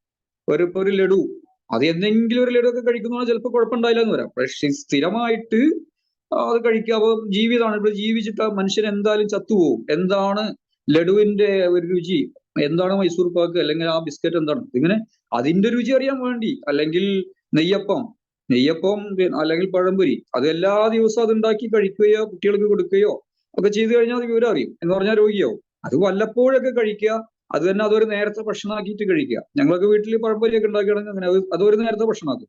അപ്പൊ അത്യാവശ്യം അളവിൽ കഴിക്കും ചെയ്യും, അത് കഴിക്കാനുള്ള ആഗ്രഹം അത് തീരും ചെയ്യും. എപ്പോഴെങ്കിലൊക്കെ ഉണ്ടാക്കും. ഇങ്ങനെയൊക്കെ ചെയ്യാൻ പറ്റും. അപ്പൊ കുട്ടികളുടെ കാര്യം, കുട്ടികൾക്കും വലിയവർക്കും എല്ലാം ഏകദേശം ഇങ്ങനെയൊക്കെ തന്നെയാണ്, ഒരേ നിയമം തന്നെയാണ്. കാരണം കോശങ്ങൾ, ഏകകോശങ്ങൾ അത് പിന്നെ അതിങ്ങനെ പെരുത്തിട്ടാണ് പിന്നെ ജീവിയായിട്ട് 2 കോശം 3 കോശം അങ്ങനെ പെരുപ്പിച്ച് അത് മൾട്ടിപ്ലൈ ചെയ്തിട്ടാണ് ഇങ്ങനെ മനുഷ്യന് ഒരു ജീവിയായിട്ട് രൂപപ്പെടുന്നത്. അപ്പൊ നല്ല കോശങ്ങൾ ഉണ്ടാകുക, ഏറ്റവും നല്ല കോശങ്ങൾ ഉത്പാദിപ്പിക്കുന്ന രീതിയിലുള്ള ഭക്ഷണങ്ങളെ അങ്ങോട്ട് കൊടുക്കാൻ പാടുള്ളൂ. അപ്പൊ ഇറച്ചി മീനൊക്കെ കൊടുക്കുകയാണെങ്കിൽ അതിനൊക്കെ ഒരു മിതത്വം വേണം. ഇറച്ചി മീൻ മാംസവും മത്സ്യവും തീരെ വേണ്ട എന്ന് പറയുന്ന ആളുകൾക്ക് അങ്ങനെ ആവാം. അങ്ങനെ ആവുമ്പോൾ എന്ത് ചെയ്യണം, അതിൽ നിന്ന് അതേപോലെ പ്രോട്ടീൻ കിട്ടാൻ കടല, ചെറുപയർ, അങ്ങനെയൊക്കെയുള്ള സാധനങ്ങൾ, അല്ലെങ്കിൽ പിന്നെ പാൽ ഉൽപ്പന്നങ്ങൾ, പാലല്ല മോരോ തൈരോ ഒക്കെ അതിൽ നിന്ന് കിട്ടുന്നുണ്ട്. പിന്നെ ഈ പാലിലെ ഉൽപ്പന്നങ്ങൾ പോലും കഴിക്കുന്നില്ല, ഇറച്ചി മീനും തീരെ അതും കഴിക്കുന്നില്ല. അങ്ങനെയുള്ള ആളുകൾക്ക് കുറെ കാലം കഴിയുമ്പോൾ ചില വലിയ ബുദ്ധിമുട്ടുകൾ ഉണ്ടാകുന്നൊക്കെ കേട്ടിട്ടുണ്ട്. എനിക്ക് അനുഭവമില്ല, ഞാൻ പിന്നെ മത്സ്യമാംസം കഴിക്കുന്ന ആളാണ്. ഞാൻ കോഴി കഴിക്കാറില്ല, ആടും പിന്നെ പോത്തൊക്കെ കഴിക്കാറുണ്ട്. അങ്ങനെ എപ്പോഴും കഴിക്കുന്നില്ല.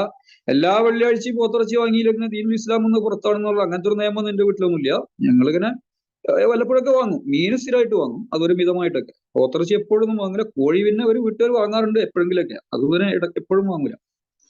അപ്പൊ ഇത് ഇങ്ങനെ കഴിക്കുന്നില്ല എങ്കിൽ പ്രോട്ടീനുള്ള ഇത് പിന്നെ മാംസവും മത്സ്യം കഴിക്കാത്തതാണ്, ദിവസവും പ്രോട്ടീനുള്ള കാര്യങ്ങൾ കൊടുക്കണം. പയറാവാം, ചെറുപയറാവാം, അല്ലെങ്കിൽ പിന്നെ മണിക്കടല, അല്ലെങ്കിൽ ഗ്രീൻ പീസ്, ഇതുപോലെയൊക്കെയുള്ള, അല്ലെങ്കിൽ കാബൂളി കടല, ഇതുപോലുള്ള പ്രോട്ടീൻ കിട്ടുന്ന എന്തെങ്കിലും സ്ഥിരം കൊടുക്കണം. ഓണത്തിന് വിഷയമല്ല, സ്ഥിരമായിട്ട് അതിന്റെ ഒരു അളവിൽ കഴിച്ചുകൊണ്ടിരിക്കേണ്ടതാണ്, ചെറിയവരും വലിയവരും ഒക്കെ. പിന്നെ ഫ്രൂട്ട്സ് കഴിക്കണം. ഫ്രൂട്ട്സ് ഏറ്റവും നല്ലത് വെറും വയറ്റിൽ കൊടുക്കുന്നതാണ് ഏറ്റവും നല്ലത്. കുളി കഴിഞ്ഞിട്ട് അത് കൊടുക്കുക. അതിനുശേഷം പിന്നെ വേവിച്ച ഭക്ഷണം കൊടുക്കുക. ശരീരത്തിന്റെ നിയമം അനുസരിച്ച് ശരിയായ കാര്യങ്ങളാണ് ഞാൻ ഈ പറയുന്നത്. നാട്ടുനടപ്പനുസരിച്ച് ഇതൊക്കെ ആളുകൾ കേട്ട് കഴിഞ്ഞാൽ ചില ആളുകൾ നെറുന്തലടിച്ചു കുളിക്കും. കാരണം നമ്മുടെ കാരണവന്മാരുടെ ചില വിശ്വാസങ്ങളും നാട്ടാചാരങ്ങളും മാമൂലുകളൊക്കെ വെച്ചിട്ട് ഇതൊക്കെ തെറ്റായി തോന്നും.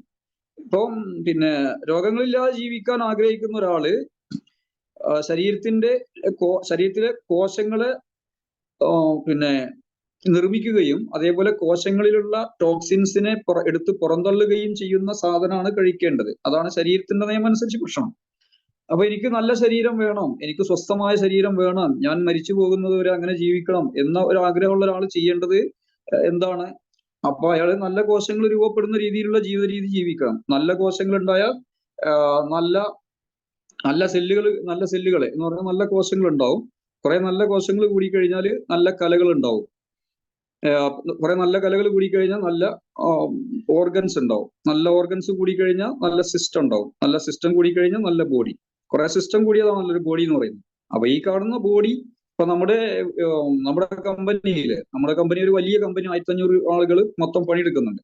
അവിടുത്തെ ഓരോ സിസ്റ്റത്തിലും അതിന് പറ്റിയ ആളുകളെ ആക്കി കഴിഞ്ഞാലല്ലേ, മെഷീൻ ഓപ്പറേറ്റർ ആയിട്ടായാലും മാർക്കറ്റിങ്ങിനായാലും അതുപോലെ പിന്നെ സെയിൽസിനായാലും ഫിനാൻസിനായാലും HR-ലായാലും ഒക്കെ അതിന് പറ്റിയ ഓരോന്നിനും പറ്റിയ ആളുകളെ ബേസ് മുതൽ ഇങ്ങനെ കൊണ്ടുവന്നിട്ട് അങ്ങനെ കൊടുത്താലല്ലേ അത് ശരിയാവുള്ളൂ എന്ന് പറയുന്ന പോലെ. അതുപോലെ ഇപ്പം നമ്മൾ ചുമരെടുക്കുമ്പോൾ അല്ലെങ്കിൽ കെട്ടിടം പണിയുമ്പോൾ അതിന് പറ്റിയ സാധനങ്ങൾ ഓരോടത്തും വെച്ചാലേ ചുമരാവുള്ളൂ അല്ലെങ്കിൽ വീടാവുള്ളൂ എന്ന് പറയുന്ന പോലെ ഏറ്റവും നല്ല കോശങ്ങള്, അങ്ങനെയുള്ള കുറെ കോശങ്ങൾ കൂടിയിട്ട് അതിന്റെ കലകള്, കുറെ കലകൾ കൂടിയിട്ട് പിന്നെ അവയവങ്ങള്, കുറെ ഓർഗൻസ് കൂടിയിട്ട് സിസ്റ്റം കൂടിയിട്ട് നല്ല ബോഡി.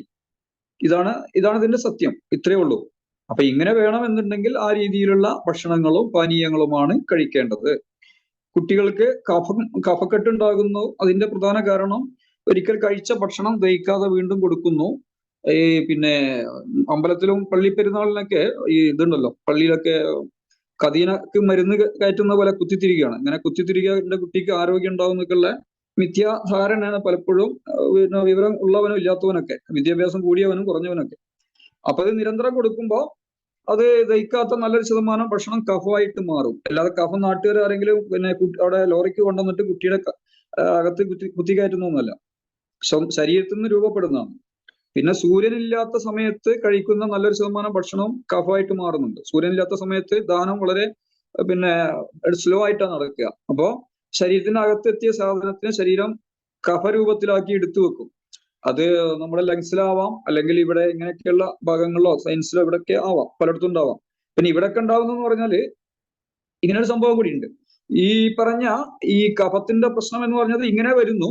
പിന്നെ അത് കൂടാതെ ഉണ്ടാവാൻ കാരണം ഇവിടെ നിന്നുള്ള വേസ്റ്റുകൾ ശരിക്കും പോകാതിരിക്കുമ്പോൾ എന്ന് പറഞ്ഞാൽ മലബന്ധം ഉണ്ടാവും. നേരത്തെ പറഞ്ഞു കൊണ്ടുവന്നിട്ട് മുഴുവനാക്കാത്തൊരു കാര്യം. അപ്പൊ ഞാൻ സംസാരിച്ചു തുടങ്ങിയപ്പോൾ കുറച്ച് കഴിഞ്ഞപ്പോൾ അതിലേക്ക് വന്നതാണ്. അത് ഈ മലബന്ധം കുട്ടിക്കുണ്ടാകുന്നു. മലബന്ധം കാരണം മലം പോകുന്നില്ല.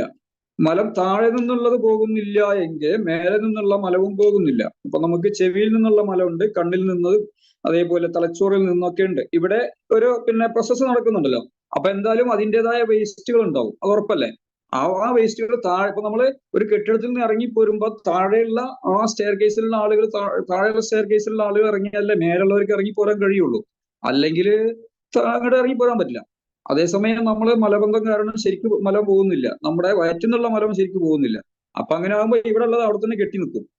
അപ്പൊ അത് പിന്നെ അതിന് പല പേരിലും, ചെന്നിക്കുത്ത്, സൈനസൈറ്റിസ്, പിന്നെ പല പേരിലൊക്കെ ഇടും, പല പേരിലൊക്കെ അറിയപ്പെടും. എന്ത് പേരായാലും ഈ പിന്നെ ഈ രോഗങ്ങളുടെ പേര് പഠിക്കല് ഒന്നും ഒരു നേട്ടമല്ല, അതൊരു വലിയ കഴിവുമല്ല.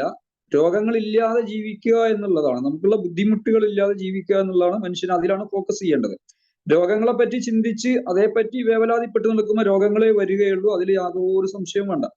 ഭയന്നത് ഭവിക്കും എന്നൊക്കെയുള്ള ഒരു നിയമമുണ്ടല്ലോ പ്രകൃതിയിൽ, അതങ്ങനെ തന്നെ വരികയുള്ളൂ. ഭയന്നത് ഭവിക്കും. എന്താണോ ഭയക്കുന്നത് അത് ഭവിക്കും. അല്ലെങ്കിൽ പ്രേമിക്കുന്നത് ഭവിക്കും.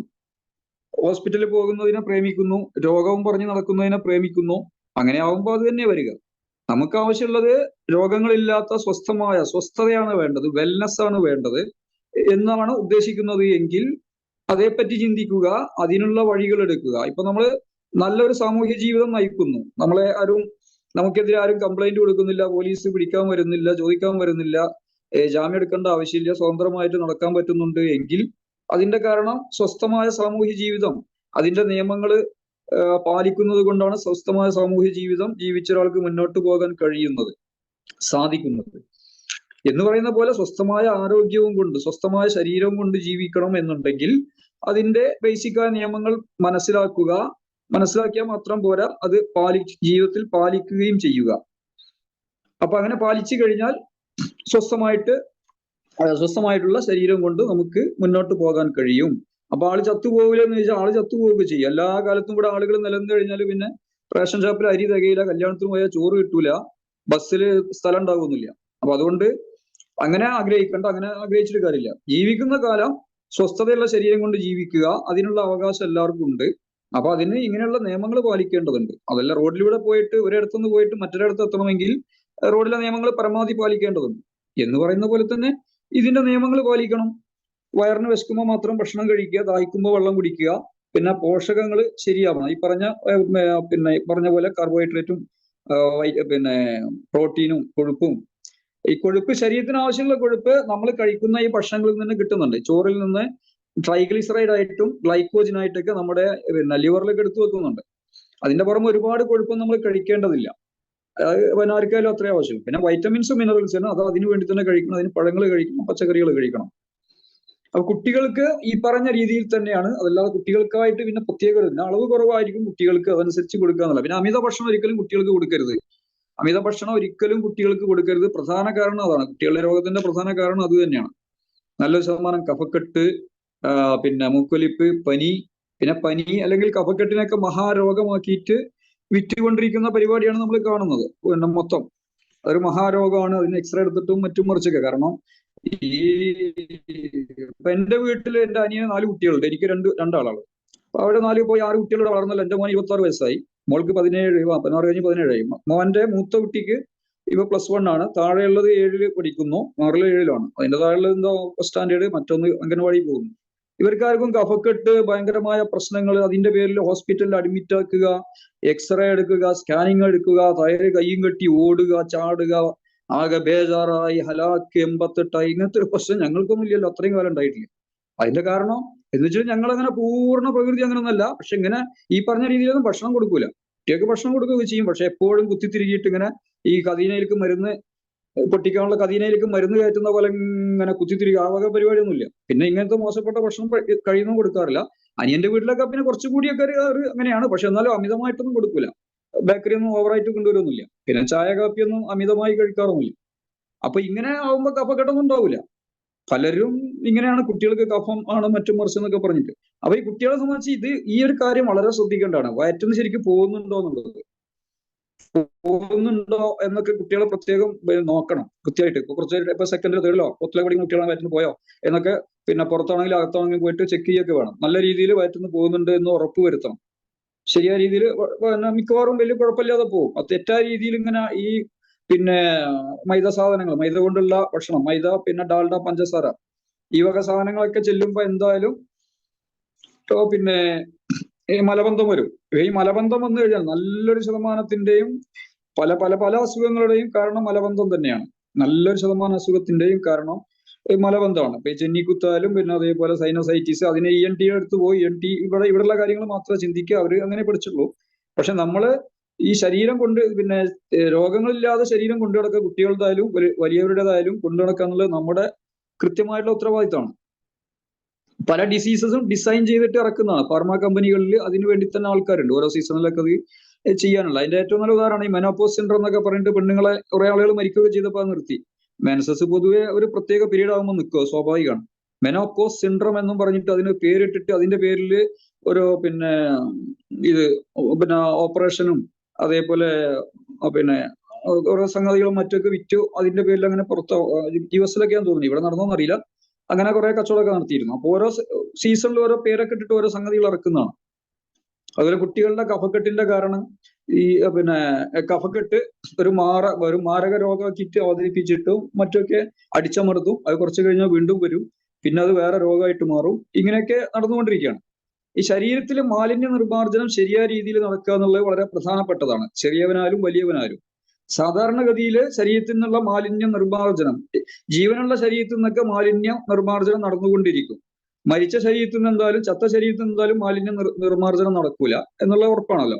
അത് 4+1 5 മലമായിട്ടും, മലം, മൂത്രം, ശ്വാസോച്ഛ്വാസം, വിയർപ്പ്, ഇങ്ങനെ സെറ്റായിട്ട്, പിന്നെ സ്ത്രീകളാണെങ്കിൽ പീരീഡ്,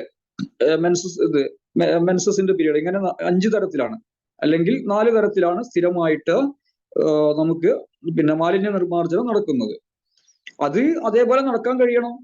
അത് നടക്കുന്നില്ലെങ്കിൽ പ്രശ്നങ്ങളാവും. അപ്പൊ നമ്മുടെ വീട്ടിൽ നിന്ന്, റൂമിൽ നിന്നോ അല്ലെങ്കിൽ അടുക്കളയിൽ നിന്നോ മാലിന്യങ്ങൾ അടിച്ചോ കഴുകിയോ കളയേണ്ടത് നമ്മൾ അവിടെ കെട്ടി നിർത്തി കഴിഞ്ഞാൽ പലപ്പോഴും അത് അവിടെ കിടന്നിട്ട് നാറും. പിന്നെ അതിൽ നിന്ന് പുഴു വരും. പുഴു അതിൽ നിന്ന് ഉണ്ടാകുന്നതാണ്, ആരും കൊണ്ടുവരുന്നതല്ല. അതുപോലെ മണത്ത് നാറിയിട്ട് അവിടെ നിൽക്കാൻ കഴിയും എന്ന് പറയുന്ന പോലെ തന്നെ രോഗങ്ങളായിട്ട് മാറും. ശരീരത്തിലാണെങ്കിൽ ജീവകോശങ്ങളാണ്, ആ ജീവകോശങ്ങള് ജീവാണുക്കളൊക്കെയാണ്, ജീവാണുക്കൾ രോഗാണുക്കളായിട്ട് മാറും.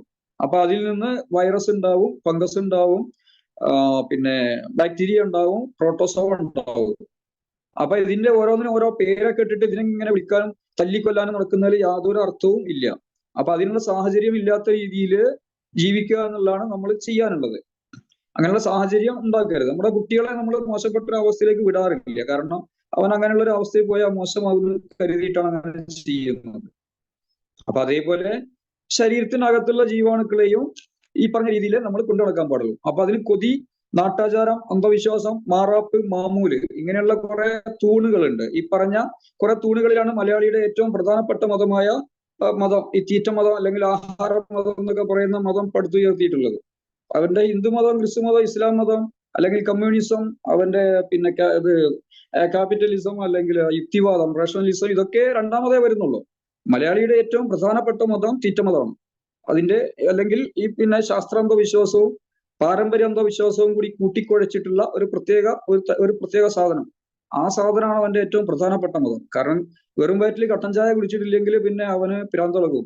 അതുപോലെ അമിതമായിട്ട് ചോറ് കഴിച്ചിട്ടില്ല എങ്കിൽ പിന്നെ അവന് കാണുന്നവരൊക്കെ നിർന്തല അടിച്ചു വിളിക്കും. കാരണം അവന് പിന്നെ പിടിച്ചാൽ കിട്ടൂല, അവന് പ്രാന്താവും. അവൻ പണ്ഡിതനായാലും പാമ്പരനായാലും. ഇതാണ് ശരാശരി മലയാളി. അപ്പൊ അവന്റെ ഏറ്റവും പ്രധാനപ്പെട്ട മതം അതാണ്. അത് കഴിഞ്ഞിട്ടേ അവന് പള്ളിവാസിയോ അമ്പലവാസിയോ ചർച്ചുവാസിയൊക്കെ ആവുന്നുള്ളൂ. യാഥാർത്ഥ്യം എങ്ങനെയാണ് പറയുമ്പോൾ പലർക്കും ദേഷ്യം പിടിക്കും. പക്ഷെ അതിന്റെ യാഥാർത്ഥ്യം എങ്ങനെയാണ്? കാരണം അവന്റെ ഏറ്റവും പ്രധാന മതം ഇതാണ്, അമിതമായിട്ട് കാർബോഹൈഡ്രേറ്റ് കഴിക്കുക എന്നുള്ളതാണ്. അപ്പൊ അതിൽ നിന്ന് കുട്ടികളെ ഈ പറഞ്ഞ ഈ ബാലൻസ്ഡ് ആയിട്ടുള്ള ഡയറ്റ്, സമീകൃത ആഹാരം എന്നൊക്കെ പറഞ്ഞാൽ നമുക്കൊരു ഓമനക്ക് പറയാനുള്ളതാണ് മലയാളിയെ സംബന്ധിച്ച്. ഈ ആരോഗ്യ മാസികകളിൽ വായിക്കാനോ അല്ലെങ്കിൽ ഏതെങ്കിലും വല്ല മീറ്റിങ്ങിലോ മറ്റൊക്കെ പറയാനോ ഇങ്ങനെയൊക്കെ ഒരു സാധനമാണത്. അല്ലാതെ പ്രയോഗിക്കാനുള്ള ഒന്നുമല്ല. ഇപ്പൊ നമുക്ക് ശരിക്കും ഒരു നേരം ഭക്ഷണം കഴിക്കുകയാണെങ്കിൽ, ഇപ്പൊ ചോറൊക്കെ കഴിക്കുകയാണെങ്കിൽ ചോറ് കഴിയുന്നതും പച്ചരിച്ചോറ് അല്ലെങ്കിൽ ചുവന്ന അരി എന്ന് പറഞ്ഞാൽ പാലക്കാടൻ മട്ട എന്ന് പറഞ്ഞിട്ട് ഇവിടെ കടയിൽ കിട്ടുന്ന സാധനമല്ല, യഥാർത്ഥത്തിൽ തവിടുള്ളത്. ഇനി അതല്ല എങ്കിൽ പച്ചരി അതിനും തവിടുണ്ട്, പച്ചരി തവിട. അത് ഒരു മിതമായ അളവിൽ ആണ് കഴിക്കേണ്ടത്. കാർബോഹൈഡ്രേറ്റ് കഴിക്കണം, വേണ്ടെന്നല്ല പറയുന്നു. കാർബോഹൈഡ്രേറ്റോ അല്ലെങ്കിൽ ഗോതമ്പ്, കാർബോഹൈഡ്രേറ്റിന് വേണ്ടി അരിയോ ഗോതമ്പോ കഴിക്കാം. അരിയും ഗോതമ്പ് തമ്മിൽ ചെറിയ വ്യത്യാസമേ ഉള്ളൂ. കാർബോഹൈഡ്രേറ്റിന്റെ അളവില് രണ്ടും ഏകദേശം തുല്യമാണ്, കുറച്ചൊരു ചെറിയ വ്യത്യാസമേ ഉള്ളൂ. അപ്പൊ ഒരു ഭാഗം കുട്ടികൾക്കായാലും അങ്ങനെയാണ് കൊടുത്ത് ശീലമാക്കേണ്ടത്. ഒരു പ്ലേറ്റ് എടുത്തു കഴിഞ്ഞാൽ അതിൽ ഒരു ഭാഗം വേവിക്കാത്ത പച്ചക്കറി, പിന്നെ ഒരു ഭാഗം കാൽഭാഗം വേവിച്ച പച്ചക്കറി, പിന്നെ ഒരു ഭാഗം പ്രോട്ടീനിന് വേണ്ടി ഇറച്ചിയാവാം, മീനാവാം. ഇനി അതല്ല, അത് നിഷിദ്ധമാണെന്ന് കരുതുന്നവരാണെങ്കിൽ അവർക്ക് ചെറുപയറോ പയറോ അല്ലെങ്കിൽ കടലയോ മറ്റൊക്കെ ആവാം. ഇപ്പൊ ഈ 3 ഭാഗമായി. പിന്നെ 4ാമത് കുറച്ച് ഭാഗത്ത് കുറച്ച് ചോറ്, ഇത്രയാണ് കഴിക്കേണ്ടത്. ഇത് ഇങ്ങനെ കഴിച്ചാൽ സമീകൃത ആഹാരമാവുക. അതിന് അതേസമയം 1.5 സ്പൂണോ 1 സ്പൂണോ ഉപ്പേരി എന്താണ് ഉപ്പേരി എന്നും പറഞ്ഞിട്ട് 1 സ്പൂണോ 1.5 സ്പൂണോ പച്ചക്കറി അല്ല കഴിക്കേണ്ടത്. അത് അത്യാവശ്യം ഒരു അളവിൽ ഒരു 1/4 ഭാഗം വേണം. ഒരു 1/4 ഭാഗം വേവിക്കാത്ത പച്ചക്കറി. അതിന്റെയൊക്കെ അളവ് അത്ര വേവിക്കാത്ത പച്ചക്കറി സലാഡ് അത്രയും കഴിക്കുന്നില്ല എങ്കിൽ കഴിക്കാൻ പറ്റാത്തവരാണെങ്കിൽ അതിനുള്ള അളവിൽ കഴിക്കുക. വേവിച്ച പച്ചക്കറിയൊക്കെ അത്യാവശ്യം നല്ല അളവിൽ. അതുപോലെ പ്രോട്ടീൻ ഒരു കഷ്ണം മീനല്ല, അത്യാവശ്യം കഴിക്കാവുന്ന രീതിയിൽ കഴിക്കുക. പിന്നെ ഇറച്ചി മീനെല്ലാം ഒന്നിച്ച് കഴിക്കരുത്, വിരുദ്ധാഹാരമാണ്. പിന്നെ വിരുദ്ധാഹാരത്തെ പറ്റിയിട്ട് വിരുദ്ധാഹാരം എന്ന് പറയുന്നത് അതൊരു മരപ്പൊട്ടത്തരാണ്. അത് അങ്ങനെ പറഞ്ഞു നടക്കുന്നത് പിരാന്താണെന്നൊക്കെ പറയുന്ന ആൾക്കാരൊക്കെ ഉണ്ട്. പക്ഷെ അതിന്റെ ഒരു യാഥാർത്ഥ്യം ഇങ്ങനെയാണ്. അത്ര വീമ്പ് പറയുന്ന ആളുകൾ ചെയ്യേണ്ട ഒരു പണി ഇതാണ്. ചിലപ്പോൾ അവസാനത്തെ പറച്ചിലാവും, പിന്നെ ആളുണ്ടാവില്ല. ഈ ഷെല്ലുള്ള ജീവികളുണ്ടല്ലോ, അപ്പൊ നമ്മളെ ചെമ്മീൻ, അതുപോലെ ഞണ്ട്, പിന്നെ കക്ക, കൂന്തൽ എന്ന് പറയും. തെക്കൻ ഭാഗത്ത് എന്താ പറയുന്നത് എനിക്കറിയില്ല. കൂന്തൽ എന്ന് പറയുന്ന സാധനം ഉണ്ടല്ലോ, അത് ഇങ്ങനെയുള്ള മീനുകൾ കഴിച്ചു കഴിഞ്ഞാൽ അതിന്റെ മേലെ ഒരിക്കലും വൈറ്റമിൻ സി വരുന്ന നാരങ്ങ അതുപോലെ ചെറുനാരങ്ങ ഇതിന്റെ ഒന്നും ഒരു സാധനം കഴിക്കാൻ പാടില്ല. കാരണം ഈ പറഞ്ഞ ജീവികൾ പലപ്പോഴും പിന്നെ ഏറ്റവും മോശപ്പെട്ട വെള്ളം നിൽക്കുന്നിടത്തൊക്കെ ജീവിക്കുന്നതാണ്. അപ്പൊ അതുകൊണ്ട് തന്നെ അവയുടെയൊക്കെ ഉള്ളിൽ പലപ്പോഴും ഈ പിന്നെ ഈ ബ്രോമിൻ ഇതേപോലെയൊക്കെയുള്ള ഒരു 4-5 തരം ലോഹങ്ങളുണ്ട്. അത്തരം ലോഹങ്ങളും മറ്റൊക്കെ ഉണ്ടാവും. അത് ഇതിന്റെ കൂടെ എന്തായാലും ഉണ്ടാവും. അതിന്റെ കൂടെ വൈറ്റമിൻ സി ഉള്ള നാരങ്ങ വെള്ളം മറ്റൊക്കെ കഴിച്ചു കഴിഞ്ഞാൽ പലപ്പോഴും ചിലപ്പോ ഒന്നും സംഭവിക്കൂല. ചിലപ്പോ വേറെ എന്തെങ്കിലും രോഗങ്ങളായിട്ട് പിന്നീട് വരാം. മുമ്പ് ഒരു ഡോക്ടർ മരിച്ചത് അറിയില്ലേ, ഇവിടെ തൃശ്ശൂർ ഭാഗത്ത് ഒരു ലേഡി ഡോക്ടർ, ചെറുപ്പക്കാരി. അത് പിന്നെ എന്താ ചെമ്മീൻ ബിരിയാണി കഴിച്ചു അങ്ങനത്തൊക്കെ കേട്ടത്. അതിന്റെ മേലെ നാരങ്ങ പിന്നെ ലൈം ജ്യൂസ് കഴിച്ചെന്നൊക്കെ പറഞ്ഞു. അപ്പൊ അത് ചിലപ്പോൾ ഇതുകൊണ്ട് തന്നെ ആയിരിക്കാം, ഈ വിരുദ്ധാഹാരം കൊണ്ട് തന്നെ ആയിരിക്കാം. അപ്പൊ വിരുദ്ധാഹാരം ഇറച്ചി മീൻ കഴിക്കുന്ന പോലെ ഇറച്ചി മീനും തൈരും കഴിക്കുക, അങ്ങനെ കഴിച്ചെന്ന് എഴുതിയിട്ട് എന്താ ഭൂമി ഒന്നായിട്ട് മറിയോ, ആകാശം പൊളിഞ്ഞു വീണിട്ടുണ്ടോ ഇന്ന് എവിടെയെങ്കിലും ഇതുവരെയും എന്നൊക്കെ ചോദിച്ചാല് അതിന്റെ പേരിൽ പലപ്പോഴും ചിലപ്പോൾ തൊലിപ്പുറത്തോ അല്ലെങ്കിൽ വേറെ എന്തെങ്കിലും പിന്നെ ഇന്റേണൽ ഓർഗൻസിനൊക്കെ എന്ത് രോഗങ്ങൾ വന്നിട്ടുണ്ടായേക്കാം. പക്ഷെ നമുക്ക് അറിയില്ല, അങ്ങനെയൊക്കെ ഉണ്ട്. ചിലപ്പോ ചില ബോഡിയിൽ ഒന്നും ഉണ്ടായിട്ടുണ്ടാവില്ല, ഒരു പ്രശ്നം വന്നിട്ടുണ്ടാവില്ല. പക്ഷെ എന്തായാലും നല്ലതല്ലല്ലോ, ചിലപ്പം ആള് മരിച്ചിട്ടുണ്ടാവില്ലായിരിക്കും. അപ്പൊ അതുകൊണ്ട് വിരുദ്ധാഹാരം കഴിയുന്നതും കഴിക്കാതിരിക്കുക എന്ന് പറഞ്ഞാൽ ഓവറായിട്ട് അത് നോക്കി അതേപറ്റി ടെൻഷനായി നടന്നാൽ പല രോഗങ്ങളും വരും. അതല്ല പറയുന്നത്. കഴിയുന്ന വിരുദ്ധാഹാരം എന്ന് പറയുന്ന സംഭവം ഉണ്ട്. അത് ഇങ്ങനെയൊക്കെ ഇതൊരിക്കലും ചെയ്യരുത്. ഈ പറഞ്ഞ ഷെൽഫിഷ് ഉള്ളത് കഴിച്ചിട്ട് നാരങ്ങയുടെ സാധനങ്ങളൊന്നും ഒരിക്കലും കഴിക്കരുത്. ഓറഞ്ചോ അല്ലെങ്കിൽ ചെറുനാരങ്ങയോ അല്ല വൈറ്റമിൻ സി വരുന്ന സാധനങ്ങൾ ഒരിക്കലും കഴിക്കാൻ നിൽക്കരുത്. കുറെ ഡേഞ്ചറസ് ആയിട്ടുള്ള സംഭവമാണ്. അപ്പൊ അത് പ്രത്യേകം ശ്രദ്ധിക്കരുത്, കുട്ടികൾക്കാരും വലിയവർക്കാരും. പിന്നെ ഈ പനി എന്ന് പറയുന്നത് ശരീരത്തിന്റെ ക്ലീനിങ് പ്രോസസ്സാണ്. ശരീരത്തിന്റെ പിന്നെ പ്രാഥമിക ആണ്, അതിന്റെ പ്രൈമറി ഡിസീസ് ആണ്. അതിനെ പലപ്പോഴും മരുന്ന് കൊടുത്ത് അടിച്ചമർത്തുകയാണ് ചെയ്യുന്നത്. Davidson's principles and practices of medicine എന്ന് പറയുന്ന ബുക്ക് ഉണ്ടല്ലോ, 2ാം വർഷം എന്തോ മെഡിക്കൽ കോളേജിൽ പഠിപ്പിക്കുന്ന ബുക്ക്. അതിൽ പനി ശരീരത്തിലെ ക്ലീനിങ് പ്രോസസ്സാണെന്നൊക്കെ കൃത്യമായിട്ട് പറയുന്നുണ്ട്. പക്ഷെ അത് നമുക്ക് ആളുകൾക്ക് പക്ഷെ അതിന്റെ യാഥാർത്ഥ്യം മനസ്സിലാക്കി കഴിഞ്ഞാൽ ഇവിടെ മരുന്ന് കച്ചവടം നടക്കൂല. പിന്നെ ആളുകളുടെ വിശ്വാസം അങ്ങനെയാണല്ലോ, ശാസ്ത്രാന്തോ വിശ്വാസമാണ് പ്രധാന മതം, അതാണ്. അപ്പൊ അതിന്റെ ഭാഗമായിട്ട് ഇപ്പൊ ഞങ്ങളൊക്കെ 2010 നിർത്തിയതാണ് പനി പാരസെറ്റമോൾ കഴിക്കല്. 2010 വരെയൊക്കെ കഴിച്ചിരുന്നു. പലപ്പോഴും ഒക്കെ ഉണ്ടാവുക പനി വന്നു കഴിഞ്ഞാൽ നമ്മൾ വേവിച്ച ഭക്ഷണം നിർത്തിയിട്ട് ഇഷ്ടമുള്ള പഴങ്ങൾ കഴിക്കുക. പിന്നെ അതേപോലെ റെസ്റ്റ് എടുക്കൽ നിർബന്ധമാണ്. ഇഷ്ടമുള്ള പഴങ്ങൾ കഴിക്കുക, പഴം കഴിക്കാൻ പറ്റുന്നുണ്ടെങ്കിൽ, അല്ലെങ്കിൽ ഇളനീര് കഴിക്കുക, റെസ്റ്റ് എടുക്കുക എന്നുള്ള നിർബന്ധം. ഇത്രേ ചെയ്യേണ്ടുള്ളൂ. ഞങ്ങൾക്ക് അങ്ങനെ ചെയ്യാറ്. അതേപ്പറ്റി മനസ്സിലാക്കിയാൽ മാത്രം ചെയ്യാൻ പാടുള്ളൂ. സാമൂഹ്യാവസ്ഥയും അതുപോലെ ഫാമിലിയിലെ അവസ്ഥയും മറ്റൊക്കെ അങ്ങനത്തെ ഇതിലായിരിക്കണം. അല്ലെങ്കിൽ നാട്ടുകാരെല്ലാരും കൂടി ചെണ്ടയും മദ്ദളൊക്കെ എടുത്തു വന്നിട്ട് ഇവന്റെ ചുറ്റും കൂടി മുട്ടാൻ തുടങ്ങും, പോലീസ് സ്റ്റേഷനിൽ പോയി പരാതി കൊടുക്കും. അപ്പൊ അങ്ങനെയൊക്കെ മനസ്സിലാക്കി അതിന്റെ കാര്യകാരണങ്ങൾ മനസ്സിലാക്കിയിട്ട് മാത്രം അത് ചെയ്യുക. അങ്ങനെയുള്ള ആൾ പഠിച്ചിട്ട് മാത്രം ചെയ്താൽ മതി. 2010 വരെ അങ്ങനെ ഈ ഏറ്റവും പ്രിയപ്പെട്ട മോളായ പാരസെറ്റമോളിനെ ഞങ്ങൾ വിഴുങ്ങാറുണ്ടായിരുന്നു. ഇപ്പൊ പനി വന്നു കഴിഞ്ഞാല് പിന്നെ നമ്മളായാലും പലപ്പോഴും പനി നല്ല രീതിയിലുള്ള ജീവിതം കൊണ്ട് നടന്നാൽ പലപ്പോഴും പനി വരൂല. ശരീരത്തിലെ മാലിന്യങ്ങൾ പുറന്തള്ളാൻ വേണ്ടിയിട്ടാണ്. അപ്പൊ നമുക്ക് പിന്നെ ഡേവിഡ്സൺസ് പ്രിൻസിപ്പിൾസ് ആൻഡ് പ്രാക്ടീസസ് ഓഫ് മെഡിസിന്റെ അതിലും പിന്നെ അതേപോലെ മാർട്ടിന്റെ ദി കംപ്ലീറ്റ് ഡ്രഗ് റെഫറൻസ് എന്ന് പറയുന്ന ബുക്ക് ഉണ്ട്.